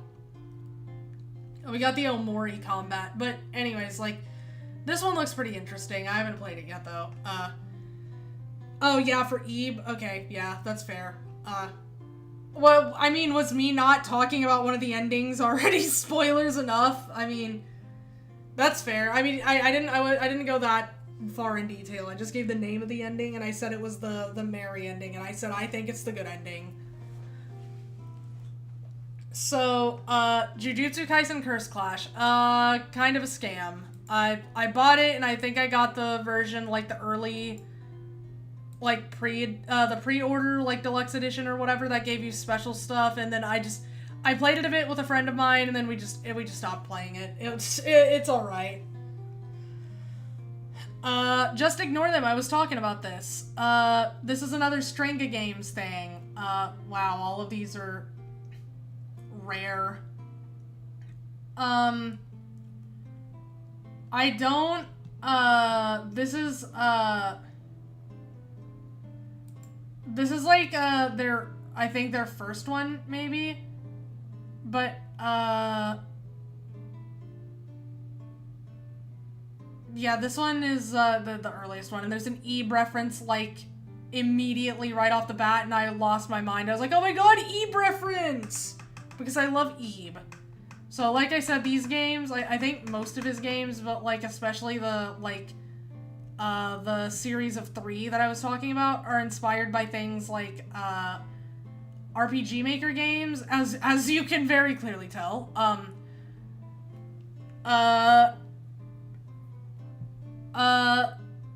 don't know, like, I think Silent Hill.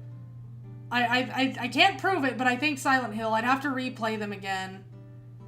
And then see, like, if I'm right. But I do think they're inspired by Silent Hill. And then at least the other series is inspired by Ghibli, as I said.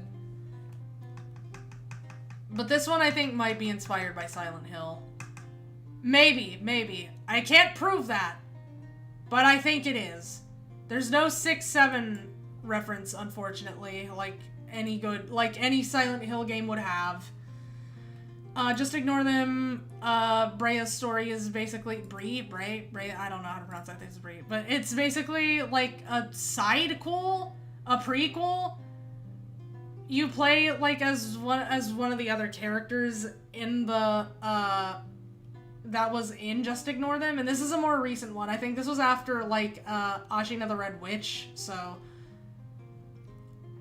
I think it was after Ashina the Red Witch. I think it might have even been after the My Big Sister remake. But yeah, it's like I said, I think maybe inspired by Silent Hill, but I can't tell. But yeah, it's... I don't think... I've only played, like, the first episode. I think that might be all that's out, to my knowledge. I don't know if any of the other ones are out yet, but from what I have played of it, it was pretty interesting. But yeah, that's it. The Left 4 Dead 2 is Left 4 Dead 2. We got more friend slop.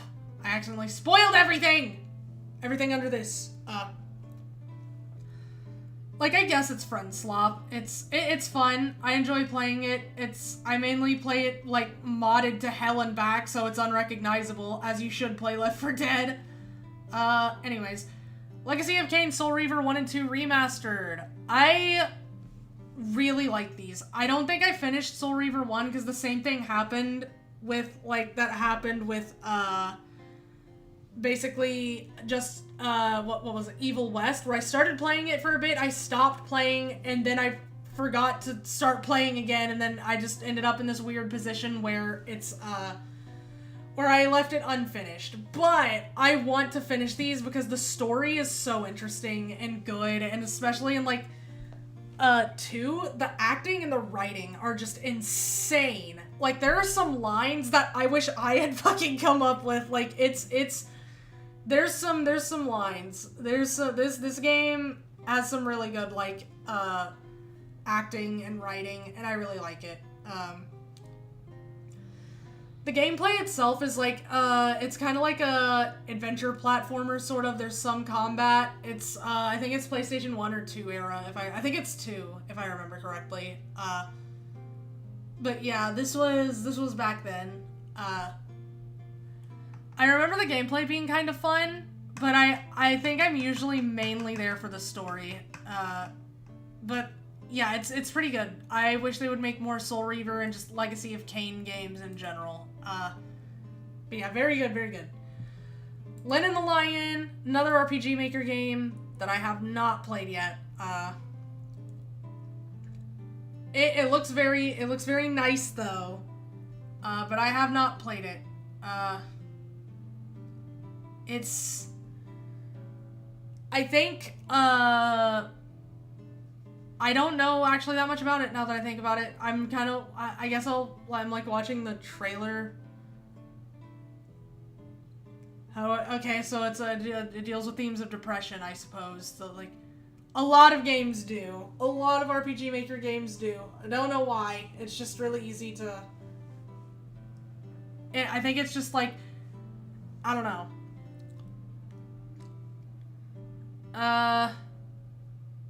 But yeah, I kind of want to, like, get into it, like any other RPG Maker game that I bought and then didn't play.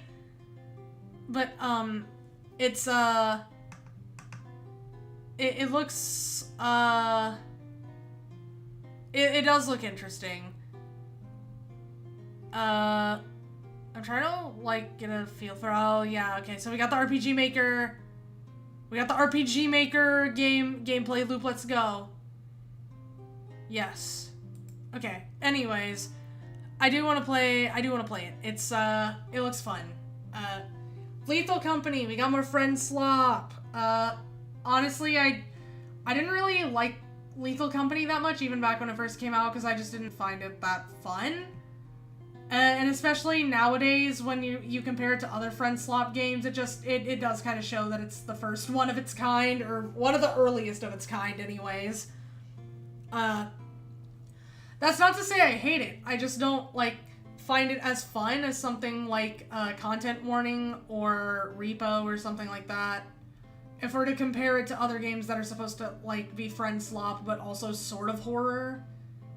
But I also just don't find them scary. I don't think you're supposed to find those games scary, though, because they're, like, maybe you are, I don't know, maybe I don't find that kind of thing scary, usually, so.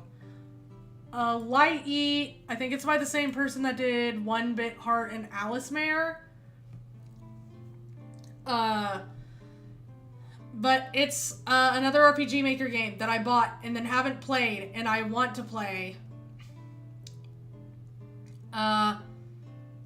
It does look interesting.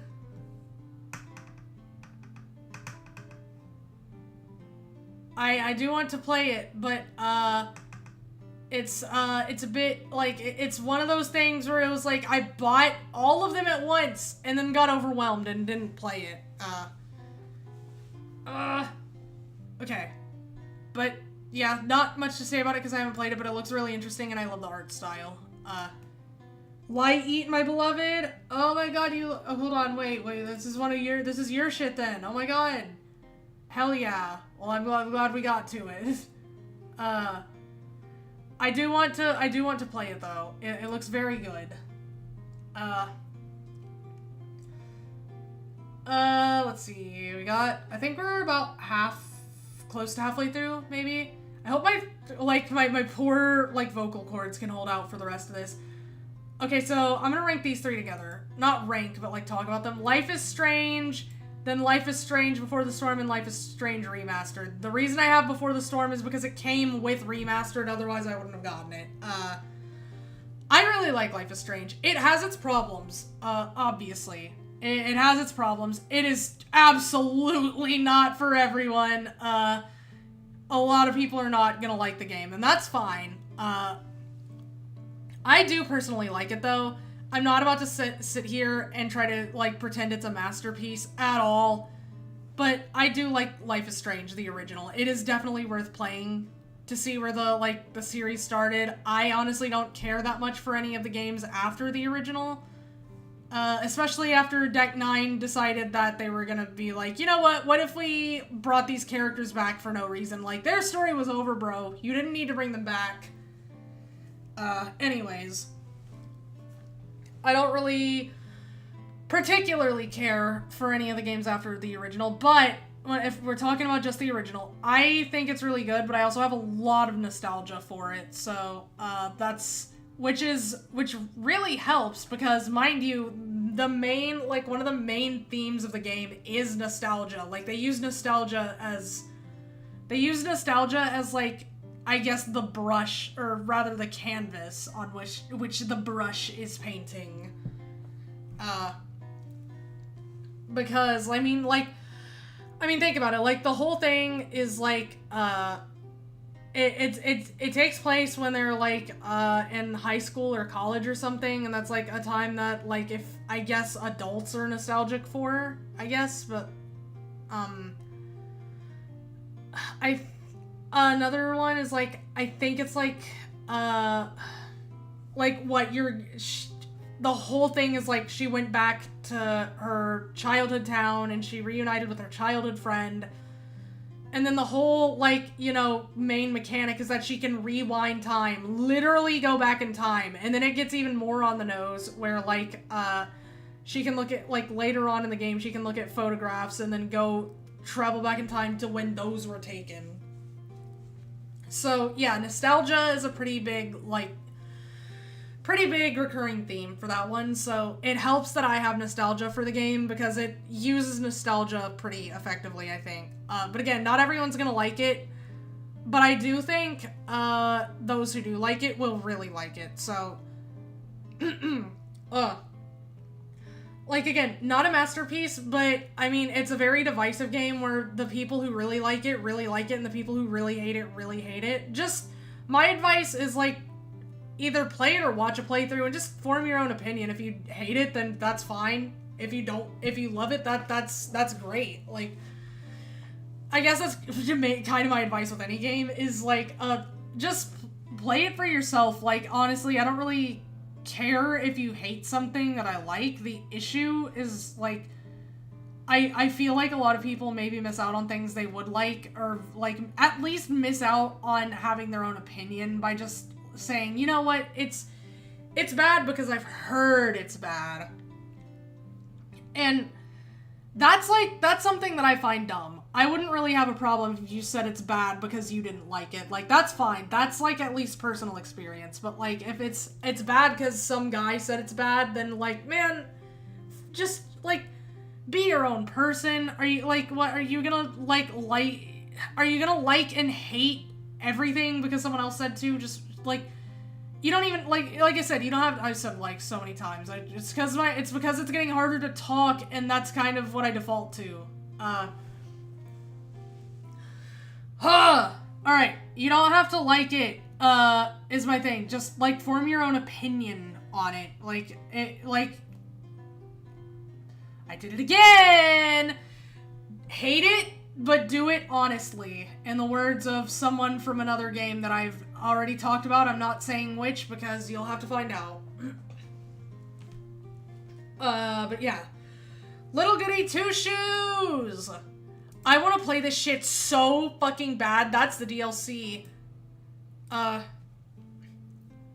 So, funny story about Little Goody Two Shoes. I actually had Pocket Mirror first, and I was like, okay, because, again, Pocket Mirror is, again, one of the games that I downloaded, I bought as, like, that whole little collection of, here's all the RPG Maker games I bought and want to play and then didn't play.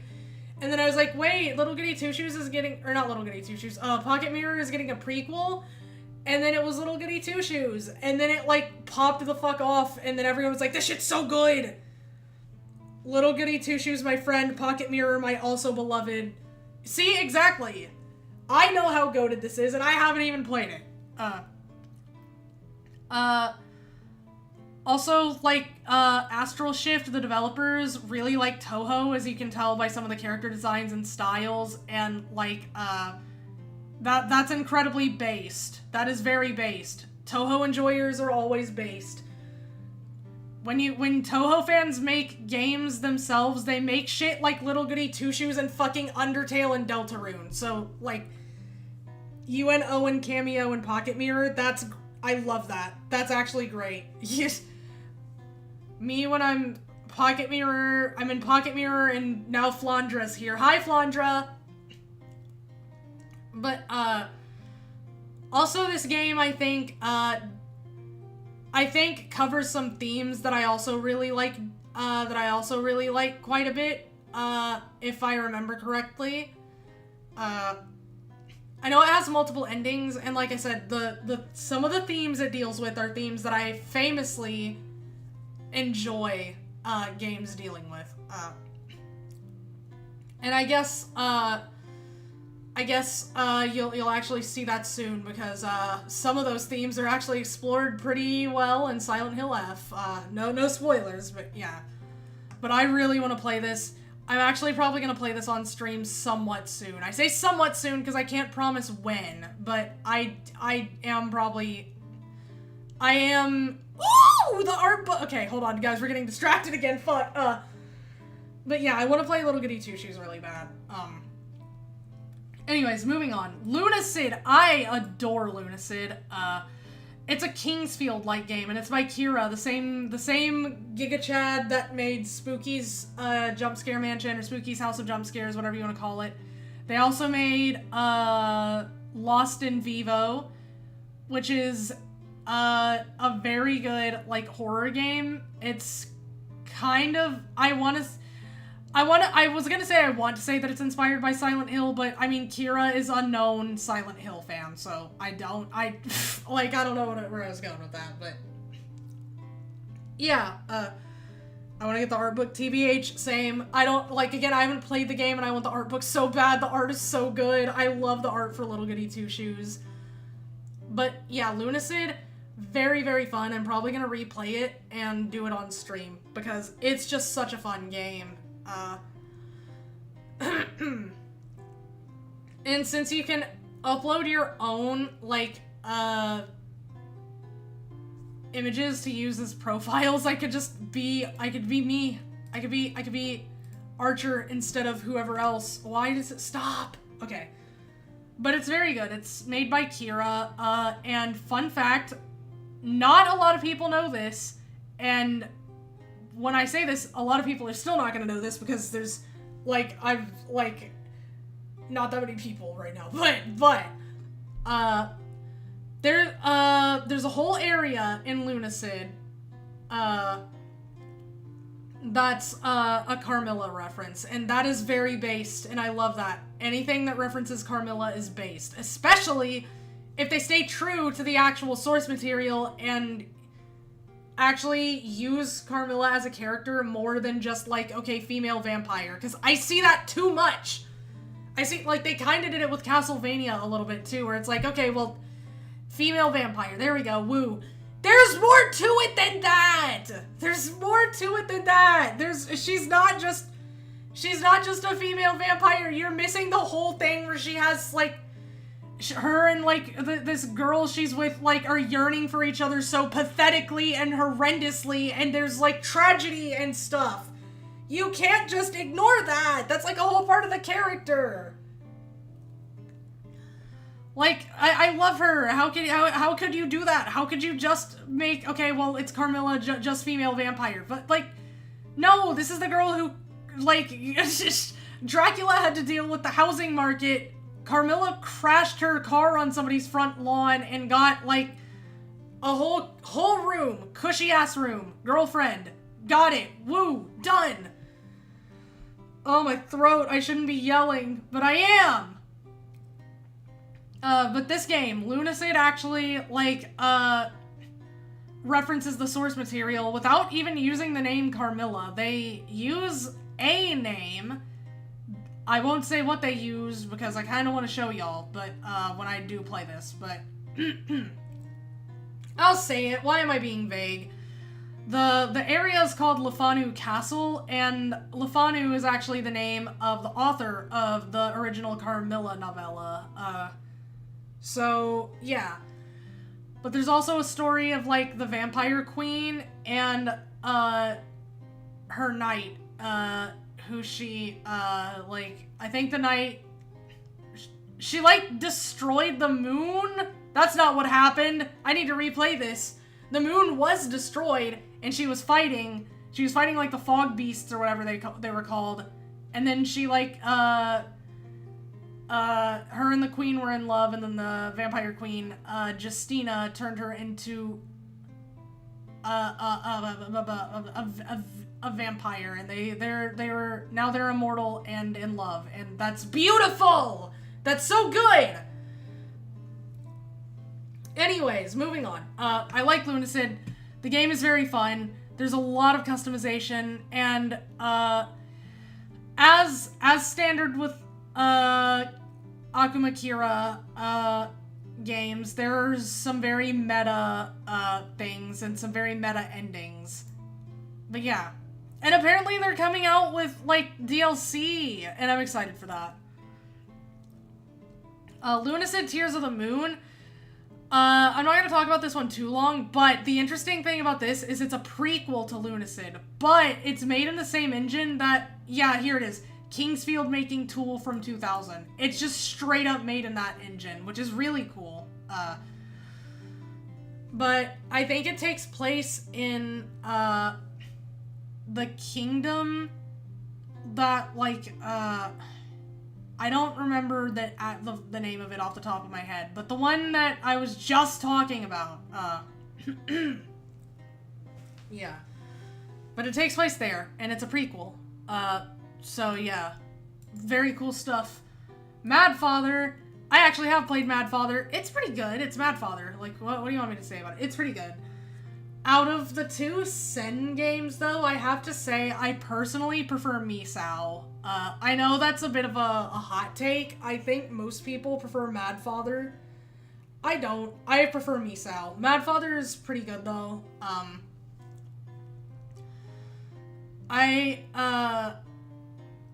I think the game is very good, and I like it, but I think I just personally prefer Misao. But in terms of Mad Father, the story is kind of good. It's a little, maybe basic now, But, well, not basic, but, you know, it's pretty, it's maybe, what's the word? Maybe it is basic. Damn, I don't know. But it's pretty interesting. It's fun. It's a fun RPG Maker game. This is maybe the RPG Maker game. This is John RPG Maker. And again, I'm saying that as someone who glazes Ebe. I prefer Misao, but that's because I've only played Misao. Fair. I prefer Misao even after having played both of them. I really like Misao though, but we're not there yet. We're almost there. Alright, so milk inside a bag of milk, inside a bag of milk, and then milk outside a bag of milk, outside a bag of milk. I have yet to play either of these. I actually, saw them, and I was like, whoa, I want that, that looks cool, before I even realized they were technically RPG Maker games, so...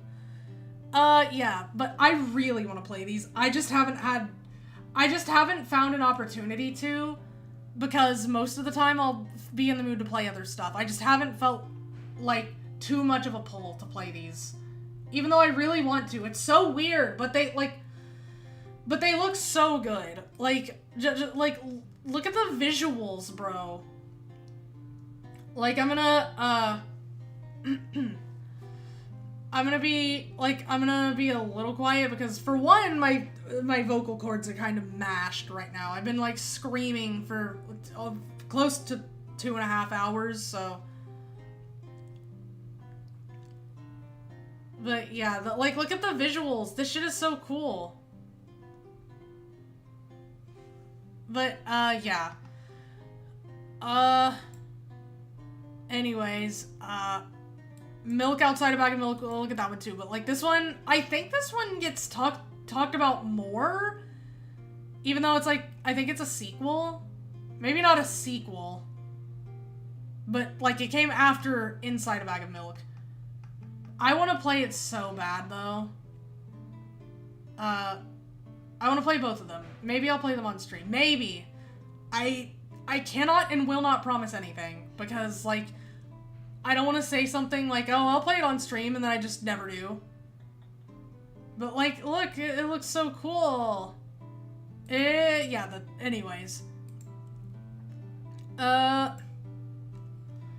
Okay, so... Oh, we were just talking about you, Misao. Misao! I really like Misao.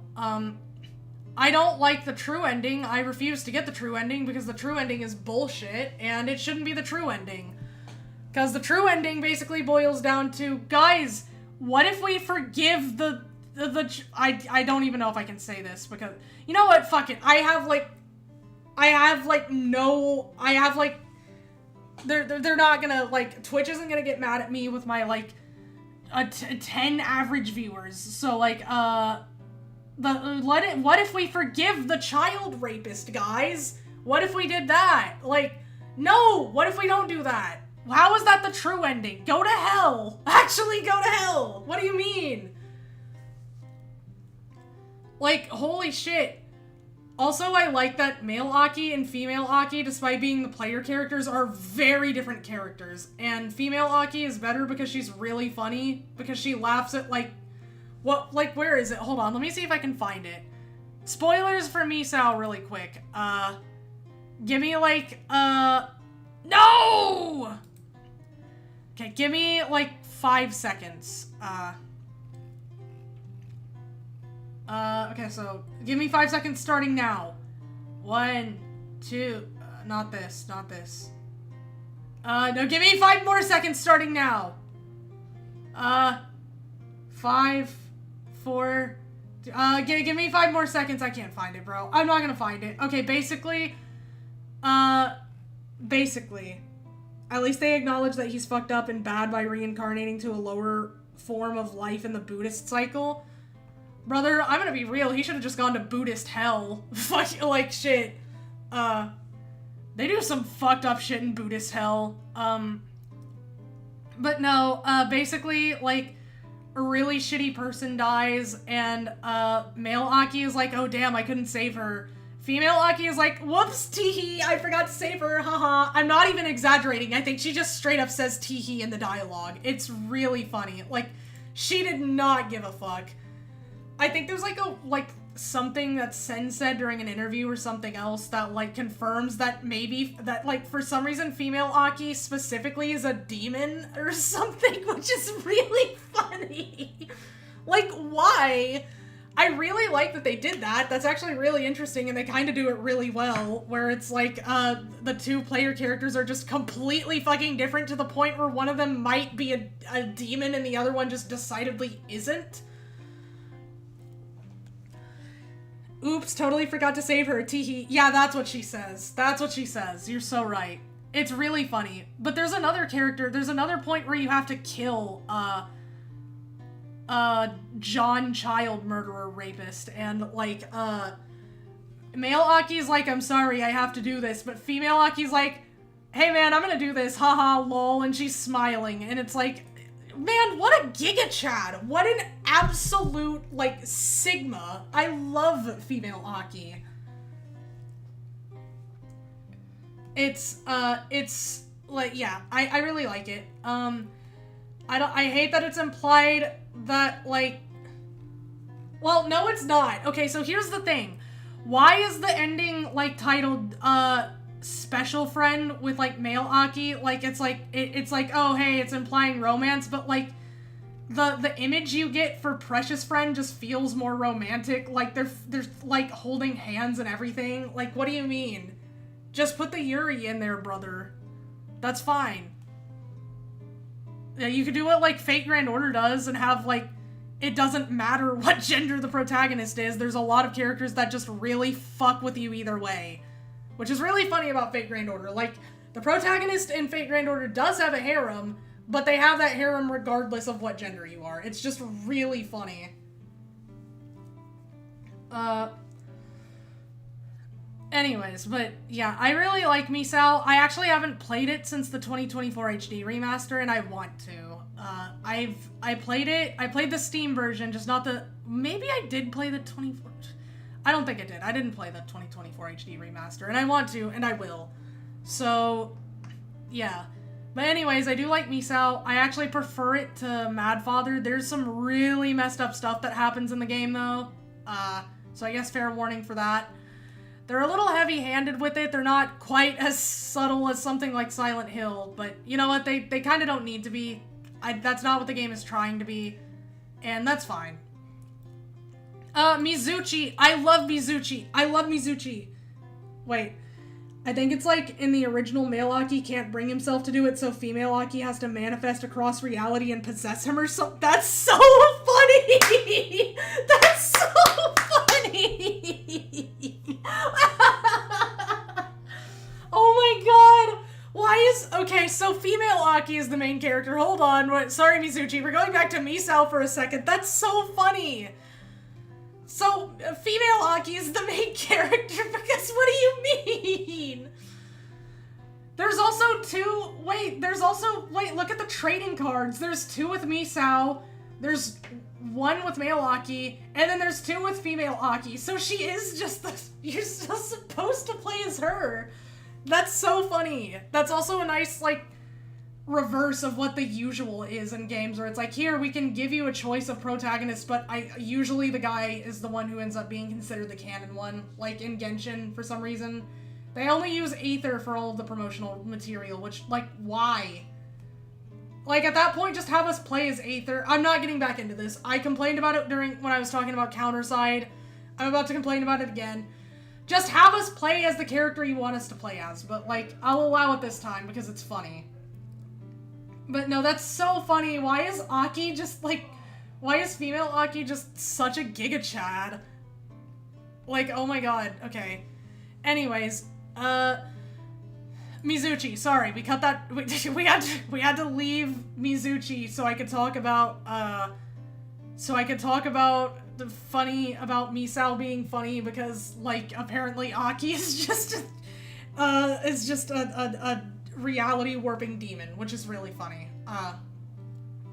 I really like Mizuchi.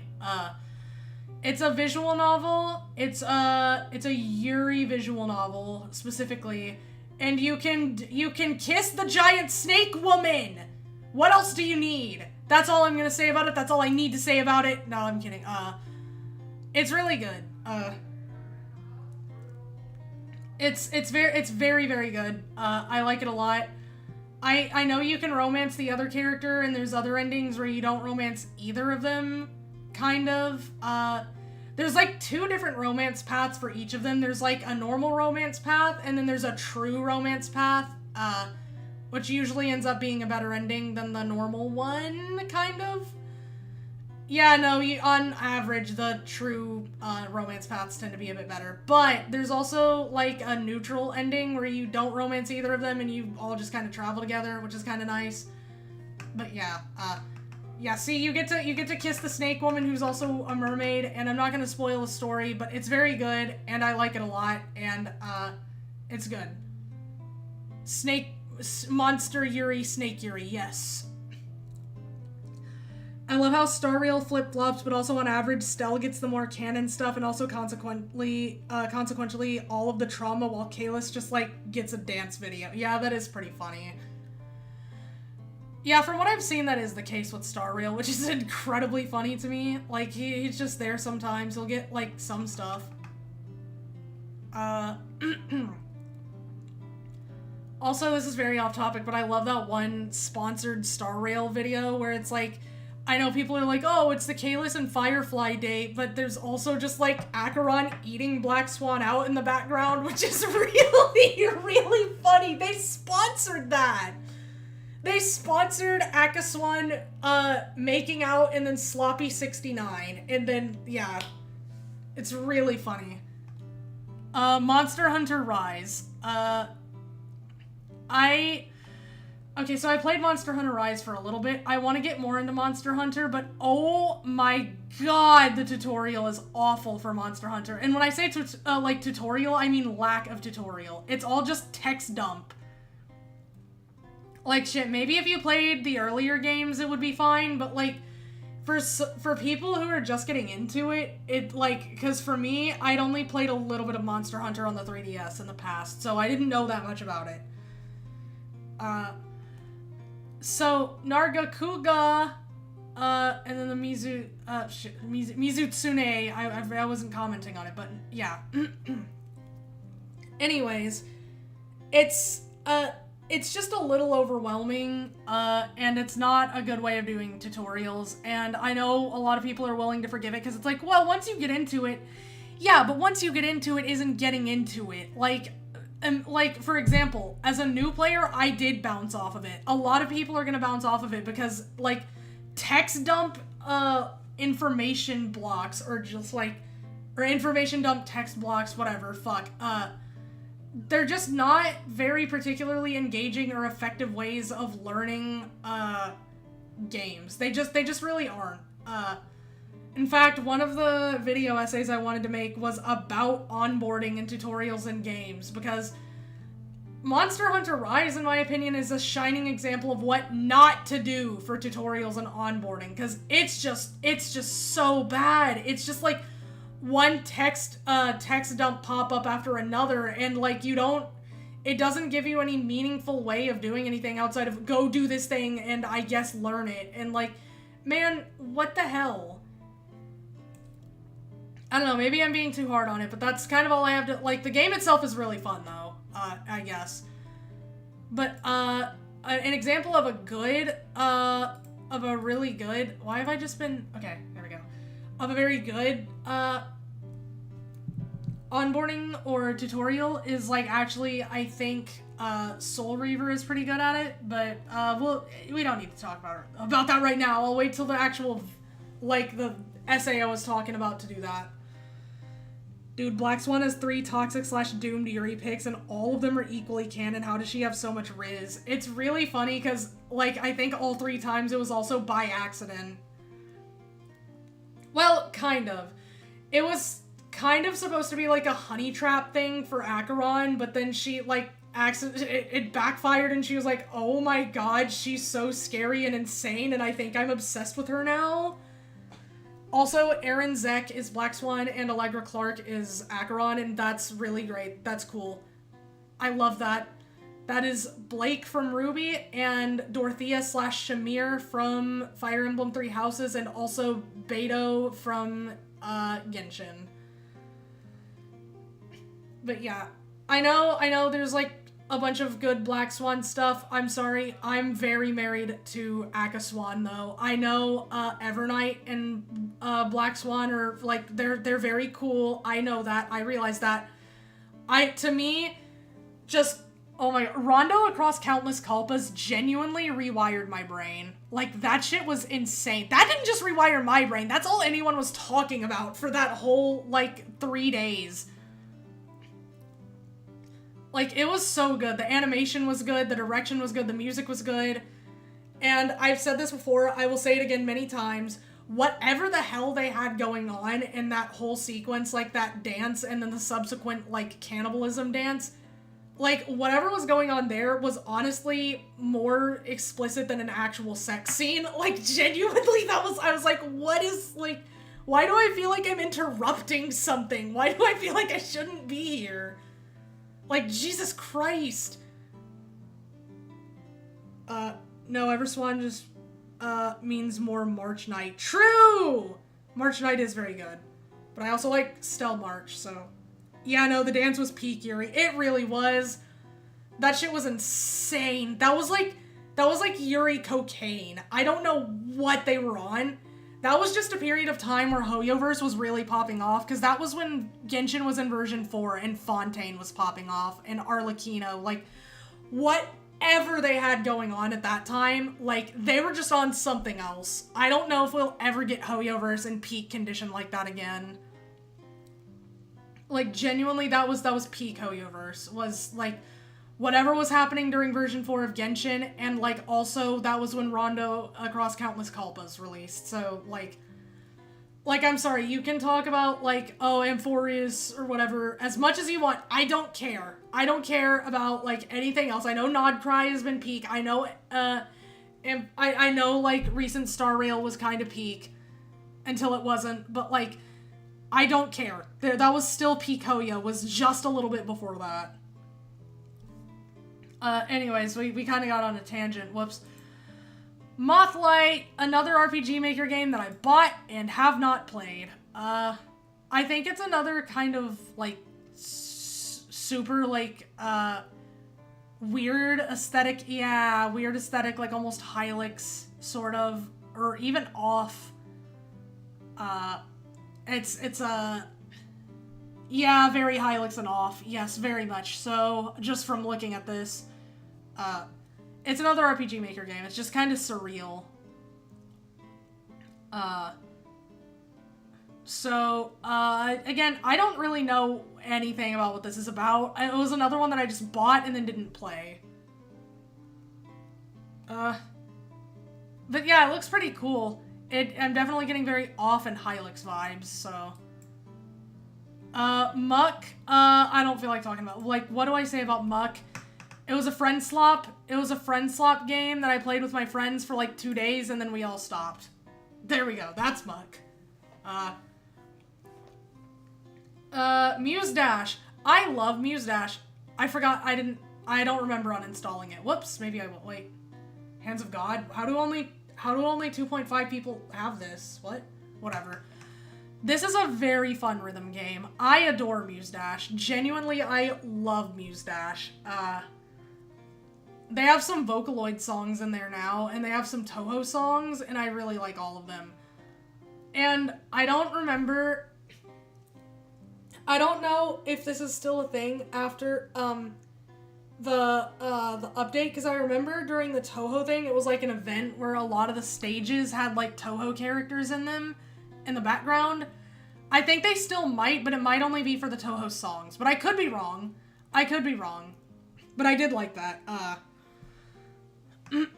But they have Toho characters you can play as now from the selectable characters, because this is one of the characters you can play as. But you can also now play as Reimu and Marisa are both available, and you can also play as Miku, but Rin and Lin from Vocaloid. I think that's it. I don't know if there are any other ones available.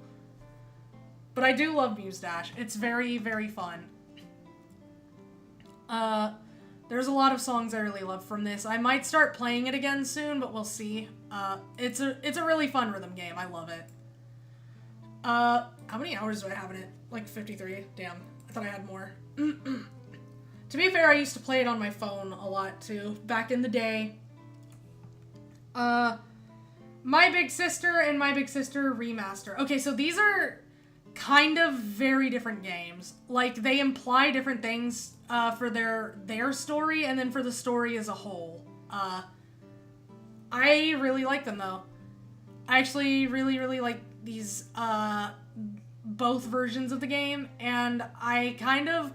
What I would do is probably play them in the order they released, like, if I ever replay the series again. So, like, My Big Sister, then Red Bow, then Ashina the Red Witch, then My Big Sister Remastered. Because I think My Big Sister was made in a vacuum, but then the remaster was made retroactively with the fact that, Ashina and Red Bow were part of the universe in mind, because, like, I think Ashina and Red Bow kind of implied a connection, and then, My Big Sister kind of just... It just kind of put a neater... The remaster just kind of put a neater bow on that kind of thing, so... they're very good, though. This one has, like, Oh, yeah, I forgot about the screenshot! I have one screenshot... So, if you've seen screenshots from any of these other games, they were almost assuredly accidents, except maybe with Baldur's Gate 3. There might have been some in Baldur's Gate 3 that I took because I thought were interesting or funny. This one is just really funny, and I guess I don't think it's spoilers, but it's just, go kill yourself! What do you mean? Like, holy shit. Oh my god. It's just, like, that's the one screenshot I have from this, and it's because I lost my shit laughing when I got to this point. It's out of context, obviously. It's out of context, but the context only helps it a little bit. I'm gonna be so real.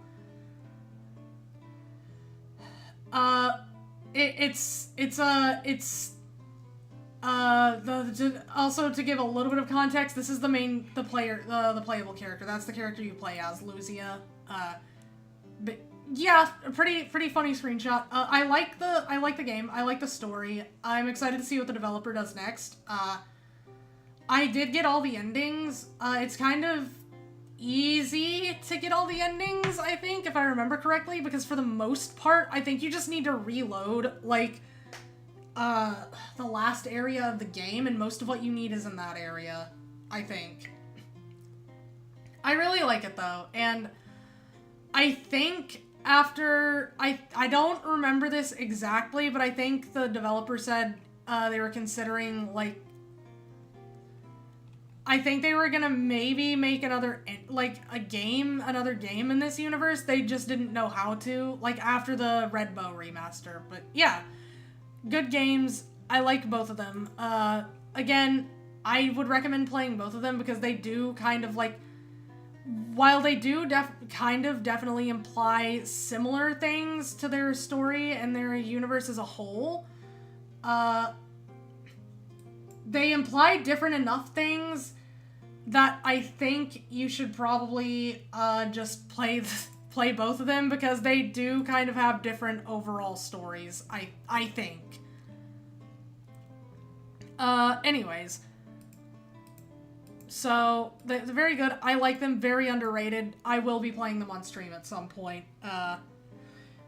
Nine Souls! I want to play this so bad. I downloaded it, like, very early on, and then I just didn't play it, but it's like, it's kind of a Metroidvania, but it also has, like, Sekiro. It also has Sekiro gameplay. But, like, as you can see from the art style, it has a very unique art style, and I really like it. But I really want to play this. It looks really good. What I've seen of it looks really fun. The music, from what I've heard, is really good. But yeah, I want to play this so bad. Moving on. another game, not an RPG Maker game, but a game that I have downloaded and not played yet. Nioh. I don't have much to say about Nioh. I played it and then I kind of stopped playing it. I didn't quite bounce off of the combat because I think I was getting the hang of it. I just didn't really like the gameplay loop that much after, like, a little bit. Like, I think it was more the levels that I didn't really like as opposed to the gameplay itself. I don't know how to explain it. I do think, Nioh 2 I want to give a chance because that's the one I hear everyone talk about when they talk about Nioh as a series, and they're like, oh yeah, Nioh 2 is like a good example of this, and I'm like, okay, well, they always bring up Nioh 2, but never the first Nioh, so maybe I'll give Nioh 2 a try, but it is very interesting. It's a bit of a learning curve, and I will say, it is a learning curve that you need to master because honestly, if you try to play this like a Souls-like, you're not going to have that good of a time, and it's going to make things so much more difficult. It's not a Souls-like. You have to play it the way it wants to be played, and that is not like a Souls-like. I guess there's some Souls-like elements, but like for the most part, it has its own thing going on. But it's pretty fun. I just haven't finished it, and I probably won't. Maybe. Seeing all of the near perfect reviews from the trailer and then the mixed recent reviews on the side is pretty funny. It is a little funny, admittedly. But I do think there is a reason that people bring up Nioh 2 and not Nioh 1 when they talk about this, so I think Nioh 2 is probably the better example of this combat system, but maybe done right. Anyways. Noelle the Mortal Fate. I don't even know. Complete? Wait, did they finish it? Oh, they did! They finished it recently, okay. Okay, so, full disclosure, I haven't played Noelle the Mortal Fate, but, this is episodic. I don't even think they're selling the individual episodes anymore. Oh, nope, there it is, season 1 through 7. They are still selling the individual seasons, but it looks like it's finished, so, you're probably just gonna be able to buy the full version and then play that. But it's kind of a episodic thing where they have different seasons. I haven't played this. Oh, all 13 seasons included. Yes, see, this is the full thing. But yeah, this is a pretty interesting one that I also haven't really gotten to play that much of. It's an RPG Maker game though, which it's interesting that they did this with an RPG Maker game. But yeah, I'm gonna try to play it at some point, but it's another RPG Maker game that I bought and then never played. But it looks very good. That's OBS. That's not a game. Omori. I don't have 81 hours in it with... Anyways, I like Omori. Like, I know it kind of has a bit of a bad, like, reputation now. Not a bad reputation, but, like, it's kind of the thing where it's like, I'm mostly thinking of the quirky, Earthbound-inspired, RPG Maker game with themes of depression, and then people have started calling out, like, genuinely, what is this besides Undertale and Omori? Because, yeah,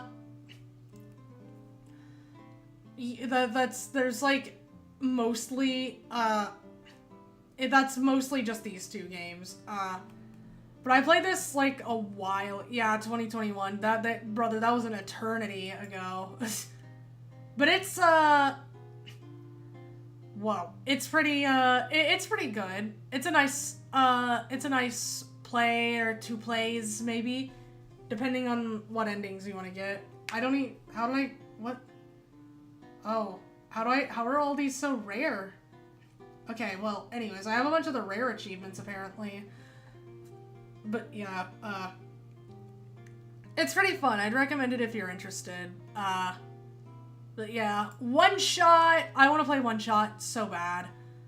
I want to play it so bad, but it's you really can only play it once. So I need to wait for the right time. But yeah, this is a very meta game that I really, really am interested in. And it's very interesting. Basically, you are God. You're helping Nico escape the darkness. The world is dark now. You have to help Nico because they will die without you. And they literally will die without you. Like, if you leave the game, I think, they just straight up die. But yeah, I do wanna play this. I've heard, like, exclusively good things about One Shot. And from what I have seen of it, because I have seen a little bit of gameplay, but I stopped immediately because I wanted to experience it for myself. I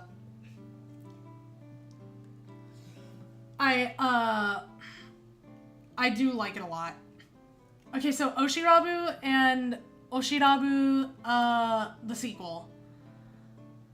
So, this one is weird because it is a visual novel that I bought. It's a Yuri visual novel, and here's the thing. I bought this one twice, and I still haven't played it. I bought Oshirabu twice because I was confused, and I thought that the mature content wasn't available on the Steam version, and it turns out it is. I just got that one guide.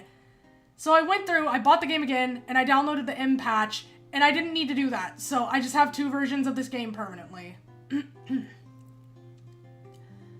But it's okay.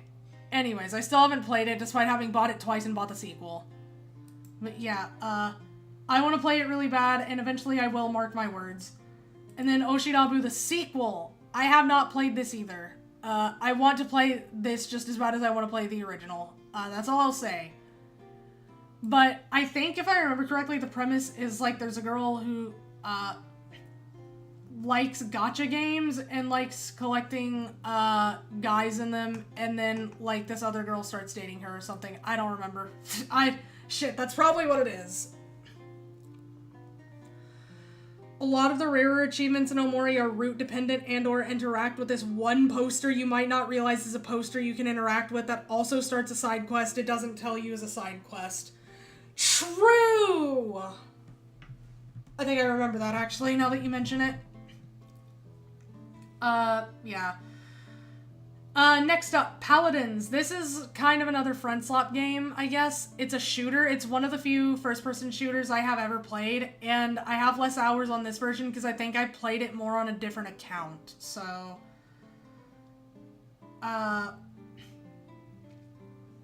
Because I had 2 Steam accounts, and I don't even use the other one anymore. But yeah, this is pretty fun. It's a hero shooter. Don't know what else to say about it. It's fun. I think there's, like, there's Ruby characters you can get now. Like, I think there's Ruby skins for certain characters you can get, and you can have Amelia Watson as an announcer, so very fun. But yeah, like, one of the only first-person shooters I've ever willingly played. Peak, you don't need me to introduce Peak. It's a friend slop game that I play with my friends sometimes. It's fun. I'll say that. It's fun. Pixel Strike is, I guess, similar to Paladins in the sense that it was a shooter that my friends played and were like, yo, Archer, come play this with us. And I was like, okay. And I downloaded it, we played it like 3 times, and then we never touched it again. Planet Zoo. I don't know what to say about Planet Zoo. It's a management sim. It's kind of fun. It has animals. I like animals. But I don't have that much to say about it. It's like, I mean, I guess it's fun. I bought, like, all the DLC so I could have more animals, but yeah. I don't have too much to say about Planet Zoo, unfortunately. It's Planet Zoo. Like, it's the zoo-making game. Pocket Mirror, on the other hand. So, a lot of what I said, I think I said while I was talking about Little Goody Two Shoes also. But the art is so good. It's an RPG Maker game. It's very good. It's like It was made first, and then Little Goody Two Shoes was made as a prequel, I believe. So, yeah. Yeah, it's a pretty, like, it's one of those that I really want to play, but I just haven't yet. I mean, look at the art style! It's so good! It is so good! But yeah, again, Astral Shift loves Toho, and that is based, and that's how you know you're in for peak. If someone has made an RPG Maker game, or just like an indie game in general, and they are a Toho fan, you are probably about to get peak. Because again, that's how you got Undertale and Deltarune. Pocket Mirror, my beloved, woo! I love Pocket Mirror. I literally can't talk about it without spoiling everything, but I love Pocket Mirror. Fair. Fair. Very fair. But yeah. I am looking forward to playing this. Anyways, art style's fucking gorgeous, and anyways, that's all we're gonna do with that for now. Polygon is similar to Pixel Strike, where my friends, like, downloaded it, and were like, yo, Archer, play this with us, and I was like, okay. We downloaded it, we played it for, like, a week, and then we didn't touch it again. I think the current game that they're doing that with right now is, like, Banana Shooter or something. They're like, yo, Archer, download this, and I'm like, okay, I might, and then we're probably gonna play it for a bit and then fall off, but you know what? That's fine. It's the journey, not the destination. They're making a new game now, actually? Really? Oh my god. They're making a new game now, actually, which may or may not be in the same universe. I don't know, actually, but it's also Divine Comedy Yuri. I remember that. I remember seeing Dante and Virgil. I remember talking about that with some people on another server. And I was like, oh my god, Divine Comedy reference. I love when people make Dante Alighieri a character. Yeah, but I do love Divine Comedy, and I do love Yuri. But that's pretty cool. I'm excited for that. I think I had it on my wish list, and then, whatever. Maybe I didn't, and then whatever. I don't remember!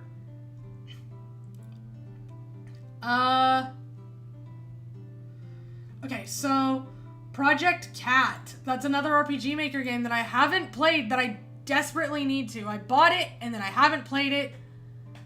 I'm gonna be real, I think there's like Yuri maybe. If there isn't, I'm gonna be surprised because it looks like it's inspired by Corpse Party, and there was Yuri in Corpse Party, technically. Yeah, you walk around with a bunch of girls, that's cool. That's it. That's the whole game. It's just a bunch of girls walking around. I'm kidding. I don't know. Hellmaiden has a demo right now. I remember seeing that. I think was on the wish list. If it was, I might have just looked at it and didn't put it on the wish list. I could be wrong. But yeah, this is Project Cat Paper Lily Prologue. I don't know how much of the rest of this game is out yet. I don't know if any of the rest of it is out. But I'm excited for it. I want to play this. Because, again, it looks like it's, I think it's closer to Corpse Party, maybe? But I could be wrong. But yeah, it looks interesting, so. Also Paper Lily just in general, but.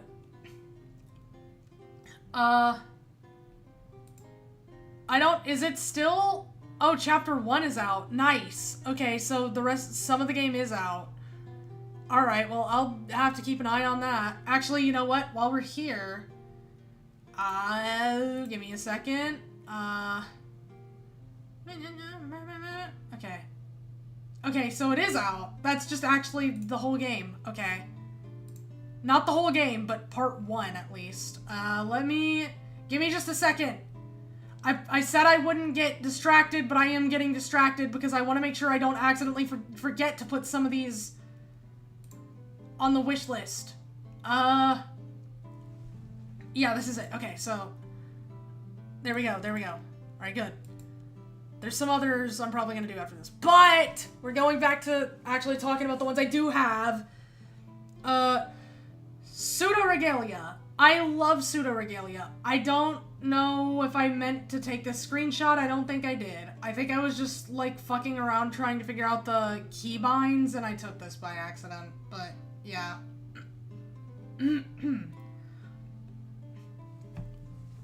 But it's really fun. I like Pseudo Regalia. It's a fun,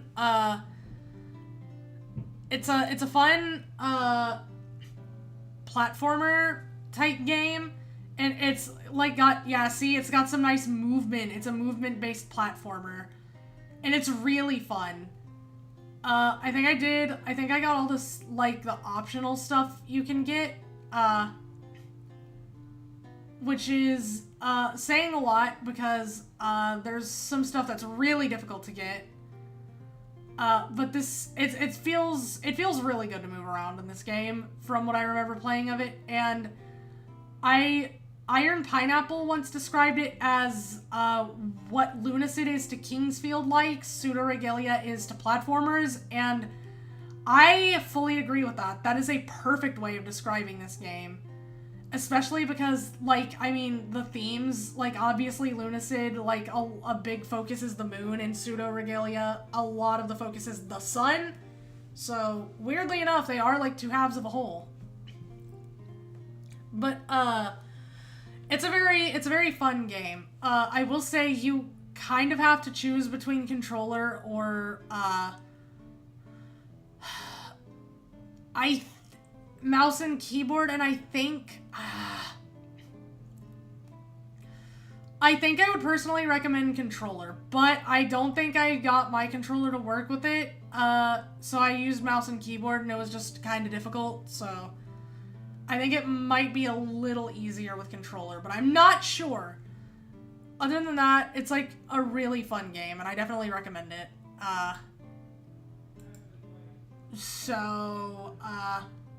Rakuin.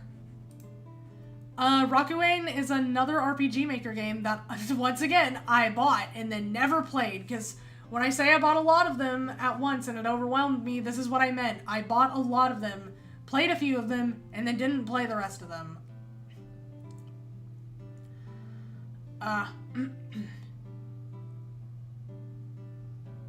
Yeah, I want to play it, but I haven't done it yet, so, oh well. But not sure what to say about it. It looks fun. It looks interesting. This, looks like it's like a good story. Okay.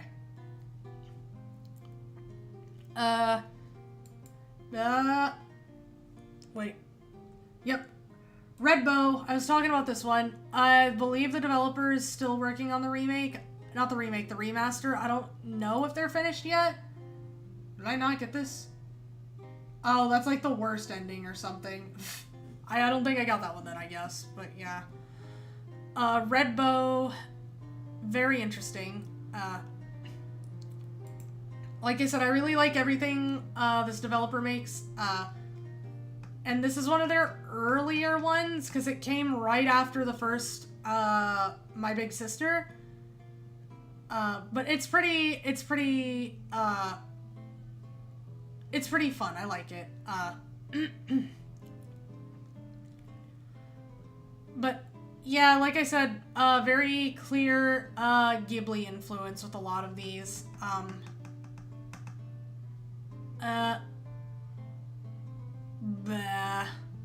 But you know what? I'm running out of things to say because it's getting harder to talk. I have to make it count. It's a fun game. I liked playing through it. I liked getting all the endings. It was actually kind of interesting the way they did the endings, and I'm not going to talk about that for reasons that I will get into kind of soon. Maybe. Okay, you know what? I'll get into them now. I don't know why I keep trying to be vague. The endings are kind of similar. The way they work is kind of similar to how they work in Silent Hill F. Kind of. And I think that's really interesting. But it's a very interesting game. And like I said, I'm probably going to play through all of these again. But yeah, I got all of the endings. It's a little, they have really weird requirements, and I actually kind of like it. But yeah. Repo, Friend Slop, don't know what else to say about it. It's Friend Slop that I play sometimes, and it's fun. Moving on. Return of the Obra Dinn. I played this a while ago, and I felt like a genius. It's very fun. It's, like, the art style is obviously very unique, and, there's also, like, the mystery is really fun to solve, and you feel really smart when you solve it. So, like, especially if you do the extra stuff that technically isn't needed, you just feel really smart. You use a pocket watch thing. Yep, there it is. To go back and watch, basically a few moments before disaster strikes. And that's how you piece things together, because you can see back in time, like, you can see what happened just moments before, the aftermath that you find. So, yeah, it's pretty interesting. I could probably actually play it again soon, because I think I've forgotten the answer to most of the, the stuff by now, so it would be fun to play again.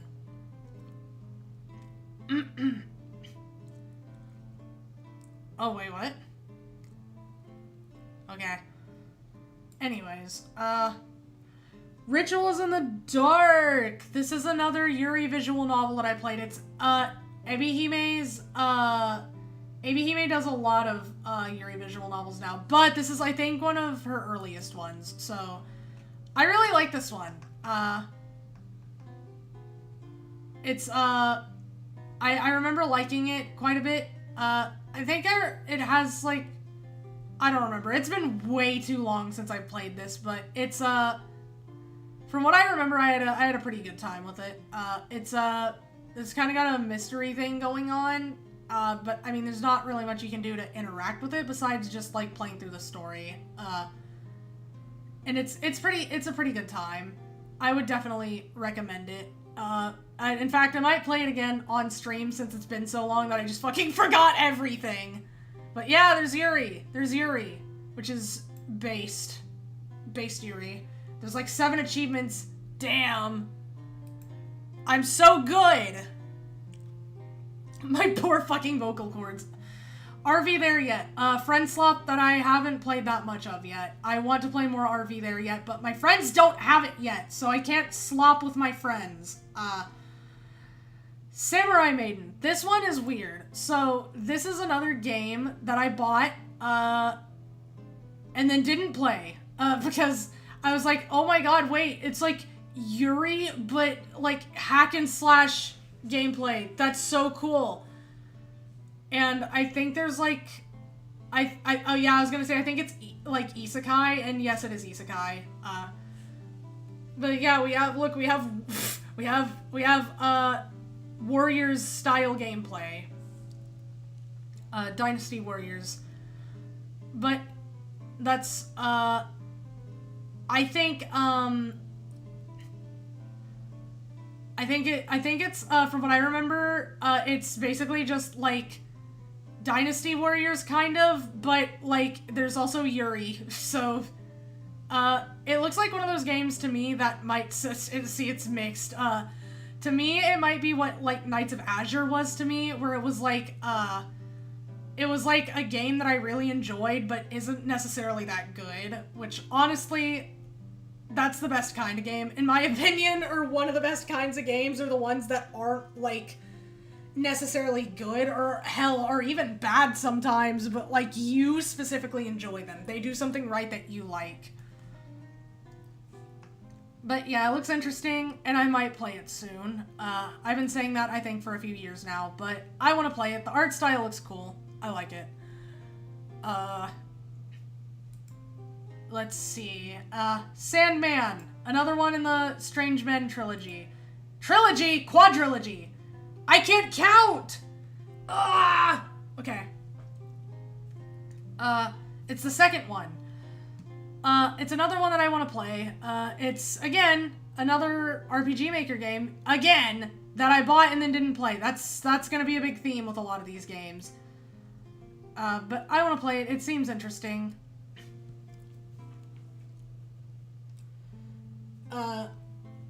But yeah, I've kind of talked about these already just as a whole, so it looks interesting though. Scarlet Defiance! This is a Yuri game that I don't even know how I found this one. I genuinely don't remember how I found this one. This isn't something that I found from, like, any of my normal sources, but, like, look, the animation looks so cool.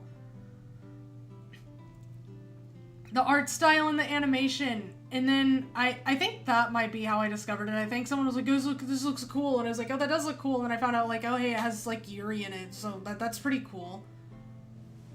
No, that's incredibly good, yes. But yeah, I kind of want to play it. Actually, the way the world building, if I remember what I read about it correctly, the world building is kind of similar to something I had for my own, like, world that I've had for a while. But yeah, I kind of want to get into it. Like, look, it has animation, bro. But I'll probably play it at some point. I just haven't yet, but it looks good, and it looks like something I want to play. It updated recently, apparently. Kind of recently, last year, but still, that's kind of recent. Oh, new CGs. And opening animation. That's what the animation's from. Okay. Anyways, Shadows Over Loathing. I haven't played Shadows Over Loathing. I want to play it because I liked West of Loathing. I finished West of Loathing and I liked it a lot. So I'm probably actually going to play this on stream soon because I loved West of Loathing, and Shadows Over Loathing is like, what if we did West of Loathing, but instead of like Western, we did like, yeah, cosmic horror. We did like the Cthulhu mythos. We did Lovecraftian shit instead. And honestly, like, the Loathing games are just so funny and fun, and, like, I love them. So, like I said, it's, I'm probably gonna play this soon because, like, they're just really funny. Let's see. Signalis! Signalis! Okay, so I have a confession to make. I haven't fully finished Signalis. I haven't played any of it on this account. I've watched partial playthroughs of it, and then I stopped because I was like, wait! I want to see this! And especially now that I've discovered that I love Silent Hill, I really want to get into it. So, I don't want to stay on this one for too long because then I'm actually going to want to play it right now. And that's not what we're doing. That's not what we're doing. But, like, I love it. I love the shit that this is going for. And, like, yeah. Anyways, we can't talk about it too much. Loathing series is great. True. Incredibly true. Everyone play Signalis. Everyone tell Archer to play Signalis because Archer needs to play Signalis. Yeah. Very good game. Oh my god, guys, look. Do you think I like this game or not? What are your opinions? Do you think I like this game? Anyways, Silent Hill 2 Remake. I love Silent Hill 2 Remake. I've played it recently on stream. Y'all know how much I love this game. I don't want to linger on the trailer thing because I don't want there to be spoilers if there's anyone who, like, is watching this who hasn't, like, watched the stream, because I know there were people who didn't watch because they didn't want spoilers, so. Yes. Very, very good game. Very good remake of the original, and honestly, this is the game responsible for making me realize that I actually like horror. I can like horror because horror can be good. I absolutely adore Silent Hill 2 Remake, and weirdly enough, I don't have that much to say about it right now because I've already talked about how much I love it, like, in every other stream, and also because I'm going to be making video essays about it where I'm also going to talk about how much I love it. But, I adore this game. Genuinely, kind of changed my life a little bit. Not a good thing I didn't overreact, but, Silent Hill F, my beloved. Don't look at this down there. Don't look at that down there. Don't look at that down there. I love Silent Hill F, and if you can believe it, I think I actually like it more than Silent Hill 2 Remake. It is a really good game. A lot of people don't like it. Like, there were some understandable complaints, like maybe the combat, I can understand that, but they did kind of fix that, so there's less required combat, and they made it, like, a little easier on the non-hard difficulties, so that's not really that bad of a thing anymore. The other things I can see people not liking are the way the story is, specifically the endings, and I can kind of understand that to a degree, but that's all I can understand. Anyone who says this game is not a real Silent Hill game is a tourist, and I'm sorry to be the one to tell you this. As someone who, like, imagine that. I got into the series recently, and I'm calling you a tourist if you don't think this is a real Silent Hill game, because I actually went and played the older games. Imagine that. A fan of the game actually playing said games? Who would have ever fucking thought? He not go. But yeah, it's really easy for just tourists to look at this game and complain and be mad about it for reasons that aren't real usually, and that's what a lot of people do. I'm not saying every critique of this game is invalid, but a lot of them are, because a lot of them boil down to, but this isn't Silent Hill 2 again, so it's bad! Respectfully, you're a toddler. Like, oh my god, what do you want them to do? They spent the last, like, decade handing the series off to inexperienced teams and telling them, hey, make Silent Hill 2 again, and look where that got us. We ended up with, like, a bunch of slop, a bunch of dog shit, like Downpour and Homecoming.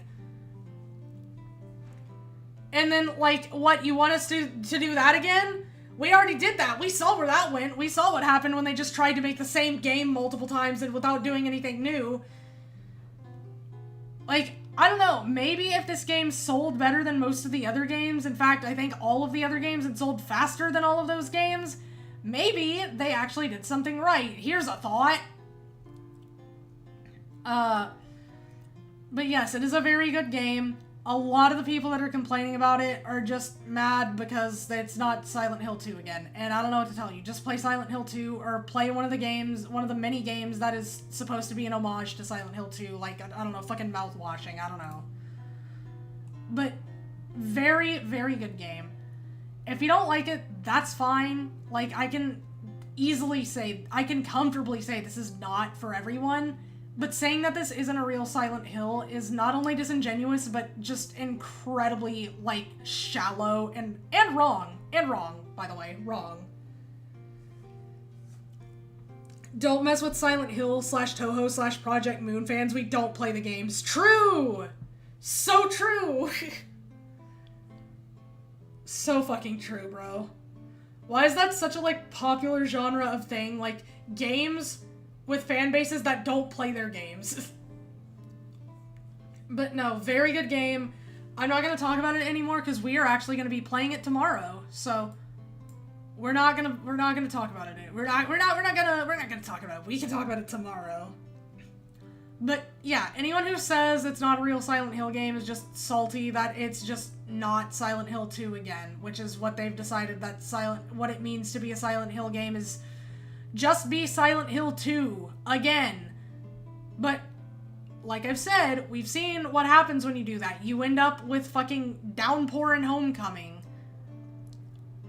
So yeah, I think,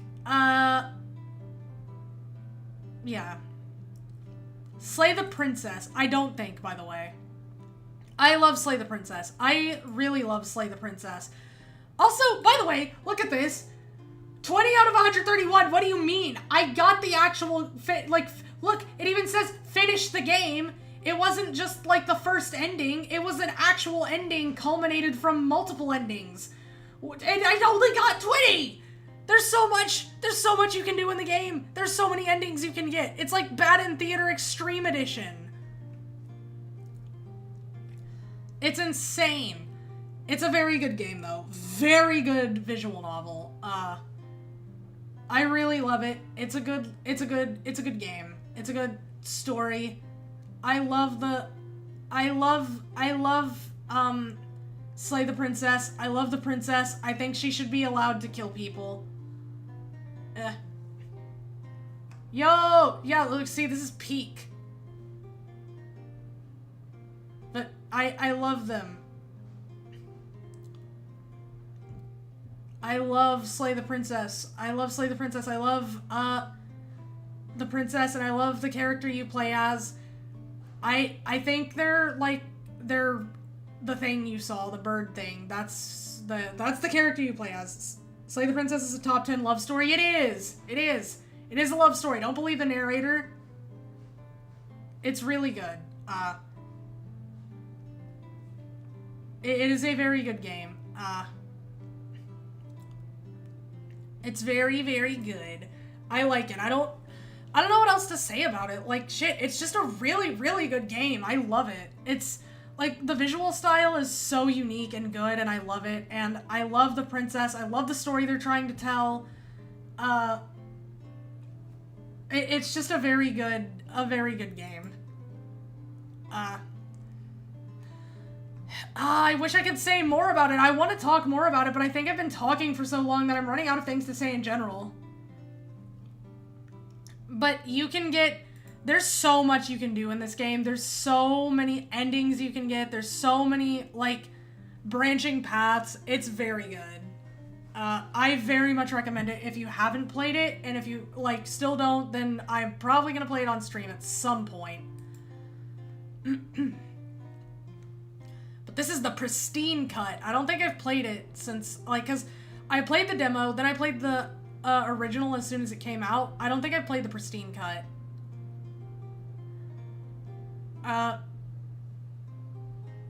But we also have, I'm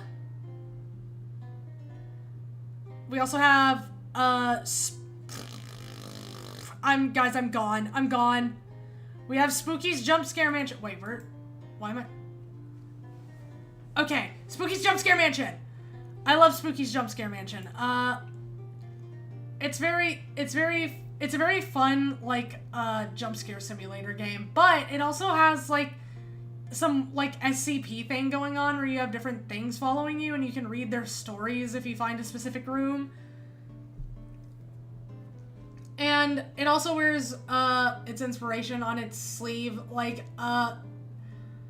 I think, Akumakira just straight up put another Silent Hill reference in this one to the, like, straight up, like, I think Lisa from PT is in the game, so. It's very fun. I recommend it. It's a nice kind of sort of turn your brain off game. Not fully, but sort of. I think the different monsters chasing you helps with that. It's like mascot horror, but if mascot horror was actually good. So, yes. Very good. I recommend it to anyone who kind of likes this kind of thing. But it's, I think there's like 2 or 3 endings you can get. I think there's also a unit 9197. What the hell was that unit named? There's a reference to it. Whatever. There's a reference to the unit TM. But yeah. Suits, a business RPG. Wait, what am I doing? Suits, a business RPG. We'll do it like that. That way you can see them. I haven't played Suits. It is one of the many, many RPG Maker games that I bought and then haven't played. But it looks very unique.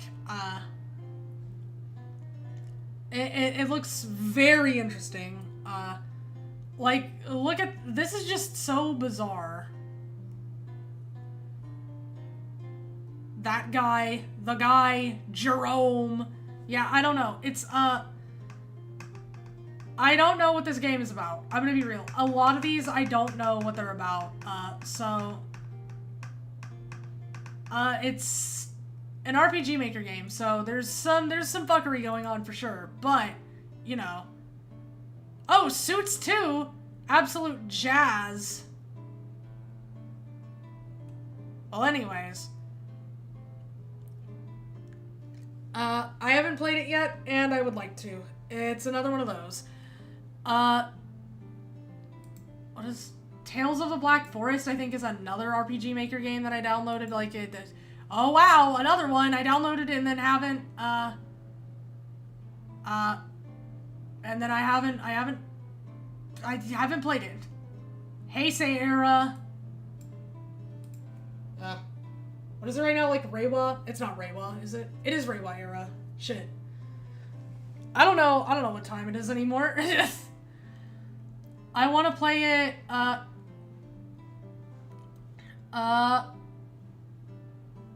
I wanna play this one pretty bad, but again, I haven't. I'm gonna have to, like, you know what, that's what I'm gonna do. We're gonna do, like, we're gonna stream me getting through my entire backlog of games that I have, because I have a lot of backlog. And obviously, like, 50 things in the wish list right now, so it's not going away anytime soon, but... Yeah,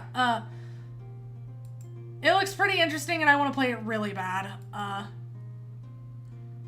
Terraria is Terraria. I actually don't play it that much. Like as you can see, I have like 5 hours.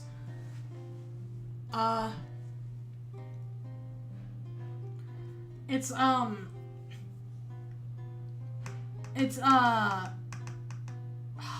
Terraria, yeah.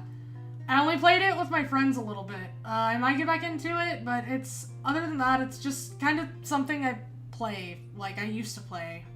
But not much to say about it. The testing chamber is like, I think it's just like, oh. The test reality check. Okay, so it's just, yeah. This one is basically just a philosophy game. Brother. There we go. It's basically just like, oh, I'm gonna, like, it basically judges you based off of your choices, kind of. It's what it says on the title. It's a testing chamber. It tests mainly your way of thinking. It's pretty interesting. It gives you, like, at the end, it gives you, like, a thing. What's it called? It's called, I think it gives you, like, I don't remember what it was called. It gives you, like, a specific thing, like, whenever you beat the game, it gives you, like, a specific thing after it judges you, I guess. Like, I think for me, mine was, like, the empty goblet or whatever. I think that's what I ended up getting. And I guess that makes sense. That one is, of course, based off the story of the woman who had the goblet, and, fuck! My chair. Okay, there we go. Stop. It's all falling apart. It's all falling apart! Okay, we're good. Which I think makes sense. It's the story of a woman with, like, the goblet, and it has, like, elixir that heals permanently, and she kept giving it to so many people that more people kept turning up because they heard about it. And then, by the time she needed it for herself, she didn't have any. And then, of course, she didn't have any for anyone else either. And then she died, so... Really sad, really sad. Basically, people... it's the moral of that story is, like, if you give too much, then you won't have anything left to give, even to yourself. And especially not to other people. So, it's always better to, like, be a little bit selfish. At least a little bit. Healthy amount of selfishness. But anyways, it's a pretty interesting game. I liked it. Daimija! This is a Souls-like that I bought, and guess what? I haven't played it. It looks super cool, though. It's like, Sekiro but also Bloodborne. Like, the aesthetic is Bloodborne, but, like, there's, like, some Sekiro chicanery happening. New updates coming out at some point, I think, for Terraria. Oh, nice. I didn't know they were still working on it. I guess that makes sense. If Minecraft is still updating, of course Terraria is. I don't really play either anymore. Yeah, but this one looked really, really fun. Like, gameplay-wise, it looks right up my alley, personally. I have heard that, like, it can be slow at first, but I'm honestly fine with that. I'm fine with clunkier experiences as long as, like, there's something in it for me. But, yeah, I want to play this pretty bad. The aesthetic and the gameplay both look pretty cool. So, yeah, you play as a plague doctor fighting things. Like, what more do you want? Tiny Bunny! This is a visual novel. It's like a horror visual novel, kind of. Okay, so I haven't played the final episode of this. The final episode released recently, but apparently it got a lot of backlash. Like, there was some complaints about it, and, I think the developers are working on changing some stuff, maybe? So I'm probably gonna wait to play the last episode, but I've played every other episode before this. I want to play the last episode, though, because I want answers, because, like, you don't get answers unless you play the last episode. But I don't know. It's interesting. I love the art style. I think it's very inspired by Russian folklore, because I think the game is actually made by Russian developers, but, I really like the game. Brother, is that Baphomet? That's not Russian. It could be, but, it looks very, like, I don't know why I'm saying it looks, the style looks interesting, though, but, like, oh my god. The route that I was going down, I'm not sure, like, I'm not sure if, because I think there's different routes that, like, your choices do matter, but, I kind of want to see where it goes, so I don't know if I'm going to play it immediately, but, I would like to at least wait. I would like to at least play the new, I don't know, I'll see.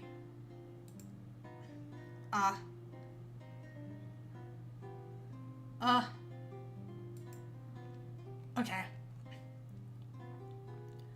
So, yeah, it would be kinda, it would be nice to replay it, too, because, there's, like, usually big gaps between when the episodes release, so I could be wrong. Like, I could be wrong about some stuff, but I do want to play it again. But it's a fun play. It's a fun read, I suppose. So yeah, it's, I kind of recommend it.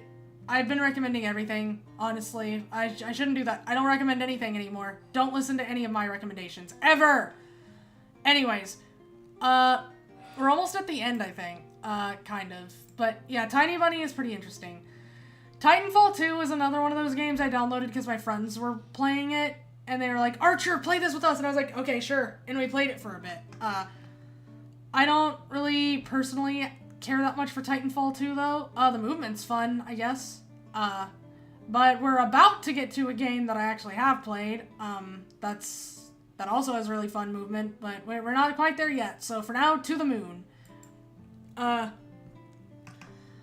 do actually remember quite a bit of this game, I think. Despite having played it quite a bit ago.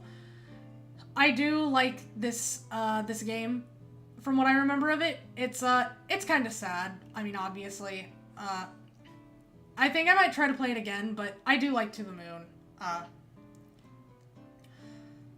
But I remember liking it while I was playing it, and then shit. What do I say about anything? It's a good game. It's a good game. I've been saying that about everything. I've genuinely run out of things to say. I've been talking about games so much that I've run out of things to say. I'm just repeating myself. It's a pretty good game. It's kind of sad, I guess, and, yeah. It's an RPG Maker game, but this time I actually have played this one. I need to play Finding Paradise, though, because that's the sequel to this one. But, yeah, very interesting.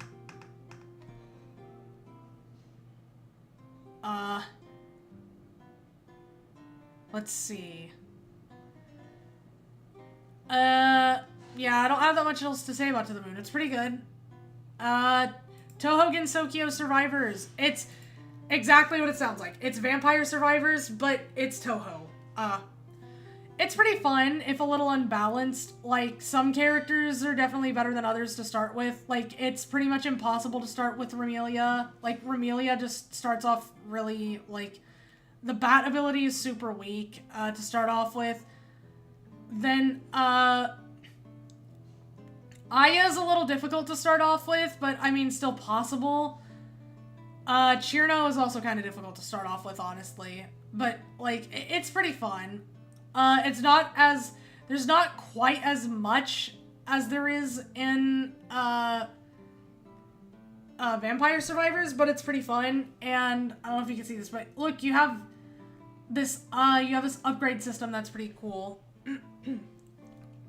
Where you put things together, you fit things together like this, like puzzle pieces. And if you fit specific things together, then you get their, like, you get the spell cards, which is pretty cool. Like, actual spell cards. But it's pretty fun. It's a short and sweet experience. Ultra Kill. Now here is a movement shooter that I have played a bit of, and it is Fraud Development Update. Oh, I forgot, yeah, the next layer of hell is fraud. I thought they were saying they're frauds. My bad.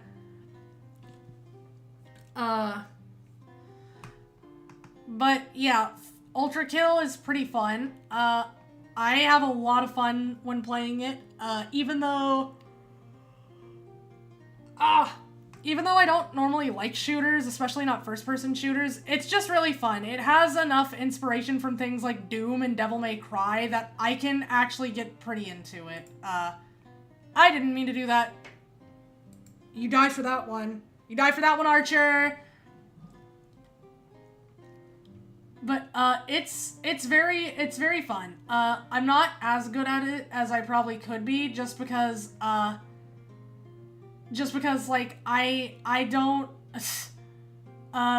play shooters that much, so, like, I honestly kind of suck at this game sometimes, but it is fun getting Ultra Kill, or SSS even.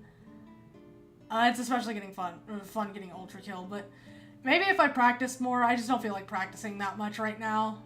But it is very fun. It just feels super good to move around in this game. But, anyways, yeah, Ultra Kill. Very fun. Not too much to say about it. It's a fun game. Uma Musume Pretty Derby. I love Uma Musume Pretty Derby. I actually don't have that much to say about it because it's a gacha game. It's a gacha game, I guess. And, I do love it a lot, though. Ogre Cap, my beloved. My three mains: Ogre Cap, Simbali Rudolph, and Tiamopera O. I love them. Simbali Rudolph and especially Tiamopera O can be kind of difficult at times because their preferred running styles, like specifically the fact that I think Rudolph kind of runs in longer races usually, and I think Tiamopera O has like a mixture of medium and long. But yeah.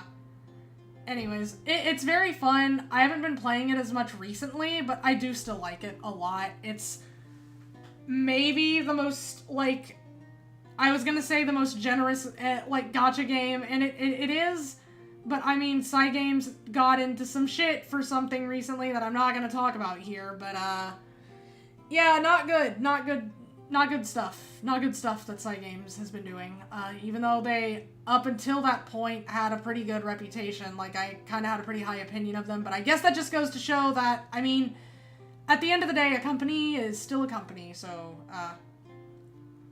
a lot of them are probably just gonna inevitably, like, not all of them, but a lot of them are, like, obviously going to be tempted by such things. Anyways. But yeah, Uma Musume. I love Uma Musume. The anime is very good. The game is very fun. I love it a lot. I'm probably gonna play it on stream at some point, but I don't know when. V-Rising. I love V-Rising. I've been playing a lot of V-Rising recently. It is very fun. It's especially fun with other people, but it's also just as fun by yourself if you want. Like, I think it's more fun with other people, actually. Maybe, but it depends. But I love it because you can play it with other people, but you can also play it by yourself. And it's perfectly valid either way. But, yeah, it's very fun. I've been playing a lot of it, and, there's a lot of stuff you can do with, like, the builds. Like, I mean, the kit you have for your character, your weapons, and then you can build your castle! You can make your own castles and stuff, and you can make multiple. Oh!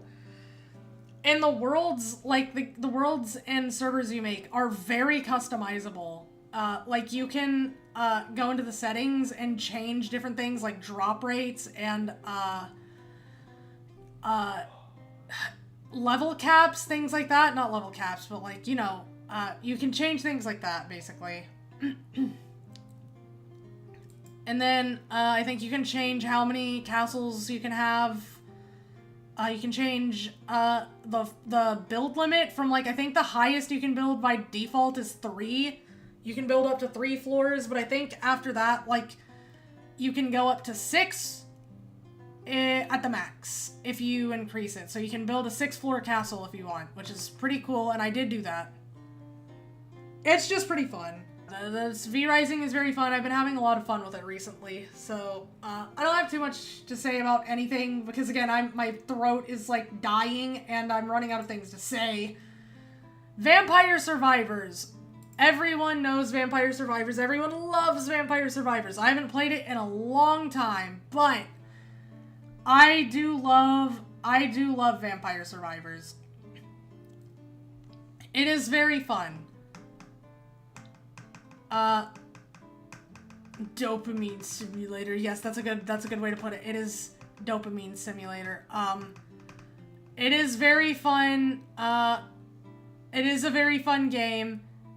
And, I haven't played it in so long, but I did, used to play it quite a bit back in the day.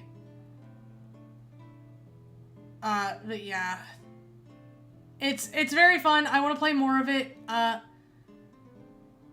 It's just such a fun time. It's just, like, dumb fun. Like, I'd say dumb fun. I don't even mean that derogatorily. It's just, like, it's just so easy and, like, it's such a... Not easy, but, like, it's easy, simple fun. That's what I mean. Fuck! It's dumb fun in the sense that it's just turn your brain off and let the dopamine hit, bro. It's good. It is very fun. It just knows how to scratch the brain. The DLC for Vampire... Wait, I still need to play the free new Balatro DLC? Yeah, I do too. I saw that earlier and I was like, no way! What? It has Balatro DLC? The DLC for Vampire Survivors, I mean. Balatro doesn't have DLC. Well, yeah, it's Balatro. I mean, they have, like, extra content for Balatro, but it's not DLC. It's more like, it's just like,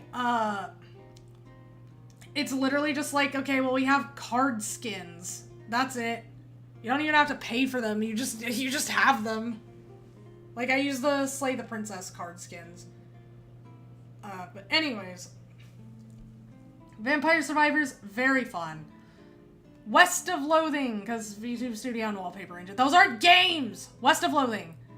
I love West of Loathing. It is so fun. It's super funny. The patch notes are even funny. Like, look, 11's all the way down. Patch V1.11.11.11.11. I think there's, like...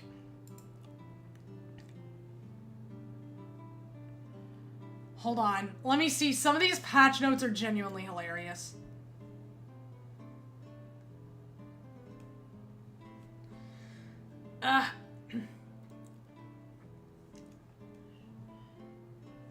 Poker games now have twice as much flavor, but half the fat. Like, that's just funny.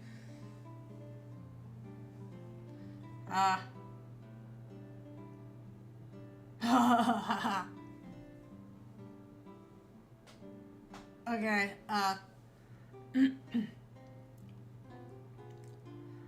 yeah, wait, the goblins in the guard barracks will now properly drop a random goblin consumable when defeated, but know that narratively they were goblin it when you arrived to fight them. Yeah, okay.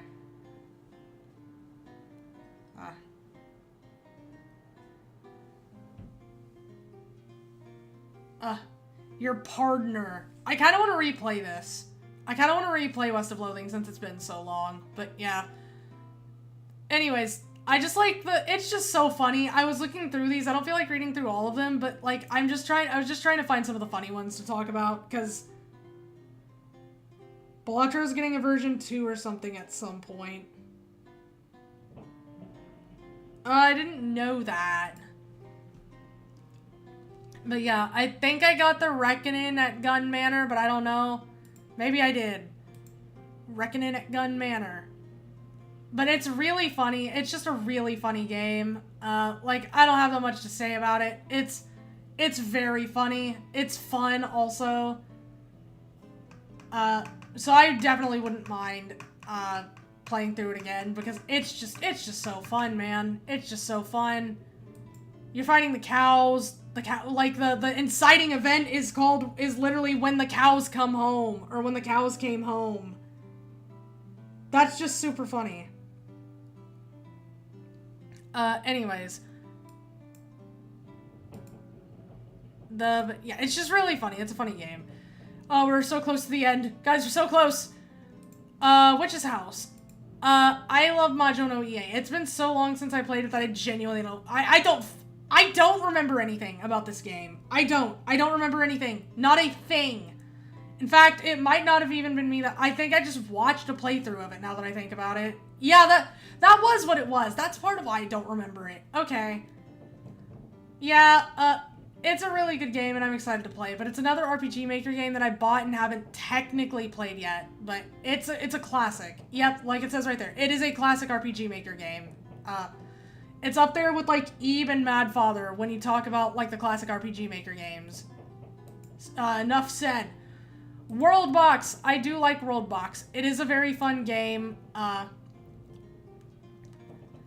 It is a very fun game to just, like, open and then mess around it. Like, you just fuck around in it. And then, like, sometimes what I like to do is... God, this might say a lot about me, but, like, I like to just put... Like, I like to put enough there, then put a few people down, let them start their civilizations, then just go and do something else for a bit, like, for however long, for as long as I can, and then come back hours later, and then see where everyone's gotten, and see what's going on. Like, it's just really interesting to do that, I think, just see what becomes of everything. It's definitely a pretty fun game. It's also nice, for world building, kind of, if you want to do that. Like, it's not as in-depth as something like Incarnate for making maps and stuff, but I have made maps of, like, some of my actual worlds in this, so... And I deleted them, because I was like, eh... But it's very fun. It is a very fun game to just play God. Literally play God. Yakuza 0 and Yakuza Like a Dragon. So the thing about these, I didn't finish Yakuza 0, and I didn't finish Yakuza Like a Dragon. I think I made it a bit further through 0. I think I barely started Like a Dragon, if I remember correctly. But I also think, what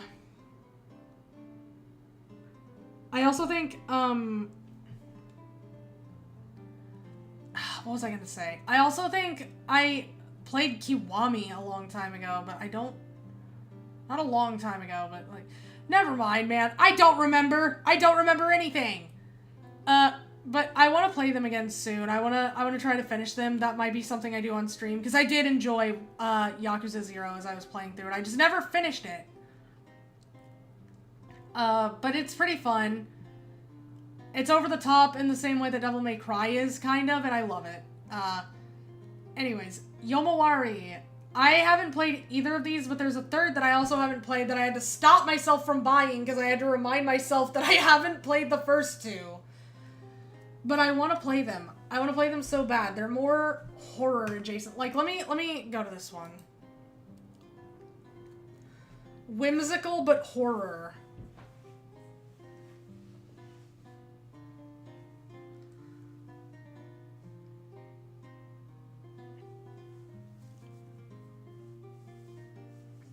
But yeah, I think maybe if it shows gameplay, then you'll be able to see.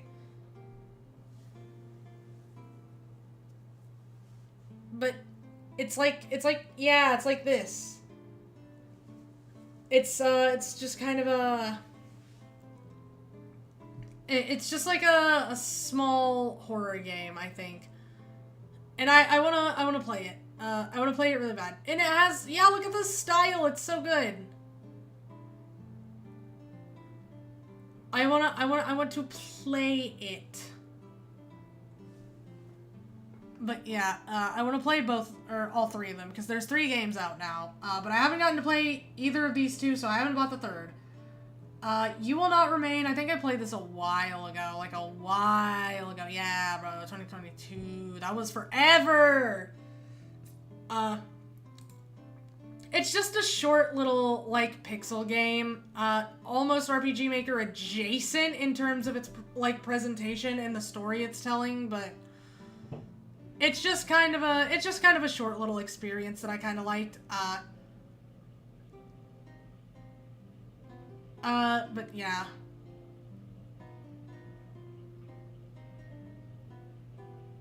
Yeah, see, you have your dog. You have your dog. I love the dog. I think the dog's name was Lambshank. I really liked it. It was a good dog.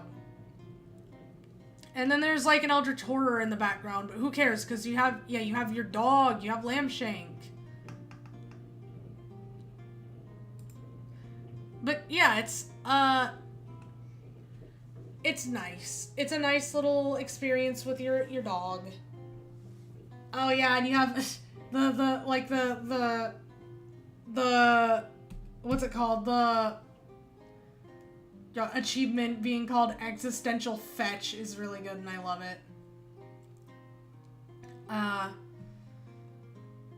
Now, I don't have too much more to say about it.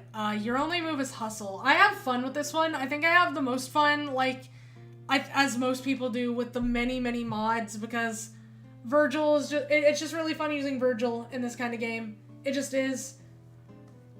Like, it's just really fun playing as, like, Virgil and Sukuna and, like, other things. Granted, mods are incredibly unbalanced. Like, I mean incredibly so. But it is very fun, and it is fun to play with a friend, because I've played with Magi, and it's very fun. But, yeah, it's just a nice, fun time. Turn-based fighting game, sort of. And last but not least, we have Yume Nikki and Yume Nikki Dream Diary. So, I played Yume Nikki, but I haven't played Dream Diary yet. I've heard mixed things about Dream Diary. I've heard some people say that it's fine, but I've heard most people say that it's kind of bad, because it's just a weird 3D version of, like, the original Yume Nikki. I liked the original Yume Nikki, I will say that. I like the original Yume Nikki a lot. It's just kind of a, like, little surreal experience. It's pretty self-contained. I know people like to talk about the ending. It does have, like, themes of depression, but, like, honestly, I genuinely don't think the story is supposed to be, like, I don't think, oh, there was Pio Pio Kun. I don't think there's supposed to be a super deep story for the most part. Maybe there is. Shit, maybe there is and we don't know. But I really do think it's just, because Kikiyama did take inspiration from LSD Dream Simulator, so I do think it's supposed to just be like a surreal experience with maybe something deeper going on that you just don't know about. But Dream Diary I haven't played. I've, again, heard mixed things. I've heard bad things. I've heard good things. Mostly positive. Last time I checked, I think it was mixed.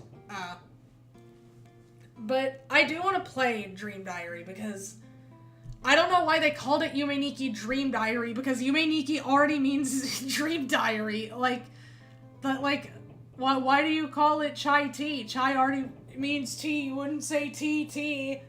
That kind of shit. Like, Yume Nikki. Actually, I think it works if it's in a different language like this, kind of, weirdly enough. Like, I don't know. Something about it kind of works, I think. But Yume Nikki, specifically the Dream Diary remake, it's interesting. And I kind of want to play the remake, even though it looks like it's just going to be, like, it's just, what if Yume Nikki, but 3D? Maybe. But look, Madotsuki! She's going! Oh my god, Poniko! I love Poniko. But yeah, that is actually... that is actually the end. Of my Steam library from, so far. Because, there's, obviously, like, you buy more games as you live, bro. That's just how it works. But, yeah, that's it for now. And again, this doesn't show the full extent of games I have or play. Because, like I said, there's other factors. Like, I have another account that I just haven't touched in years. And I also have, like, well, not years, like 2 or 3 years maybe. But that's years, bro. That's years. But I also have things like consoles and stuff that I play on, so, like I said, obviously this isn't a comprehensive list of all of the Archer games.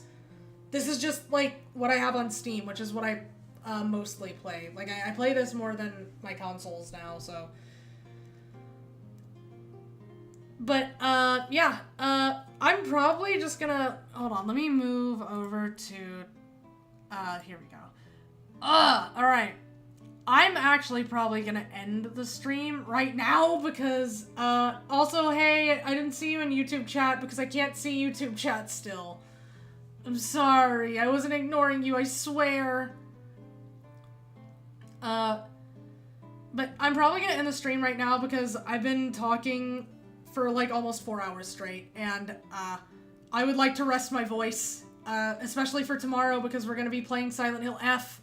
And I'm so excited for that. And I'd like to get something to eat also, because in truth, I skipped lunch. I woke up too late for breakfast, and then I skipped lunch, which I normally don't do. I like to try to eat lunch if I wake up in time.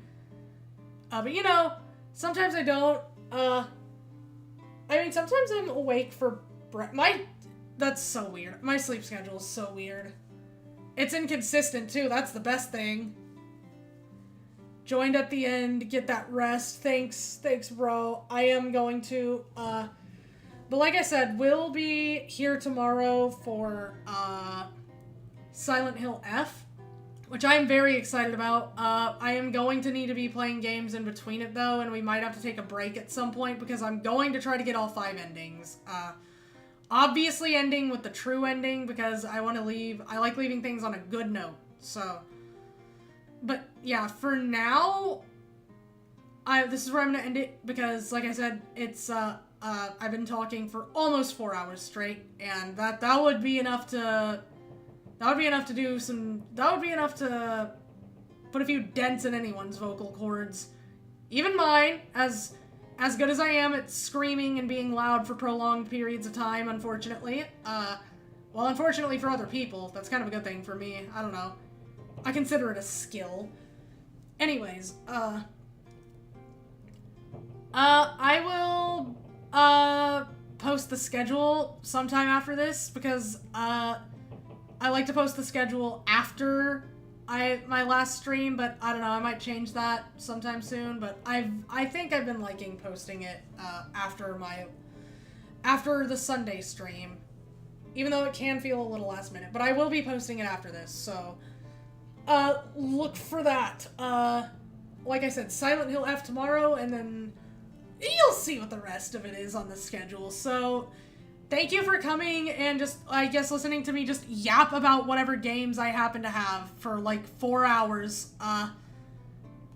And I will see everyone tomorrow, again, for Silent Hill F, which I'm excited about. Goodbye. Bye-bye!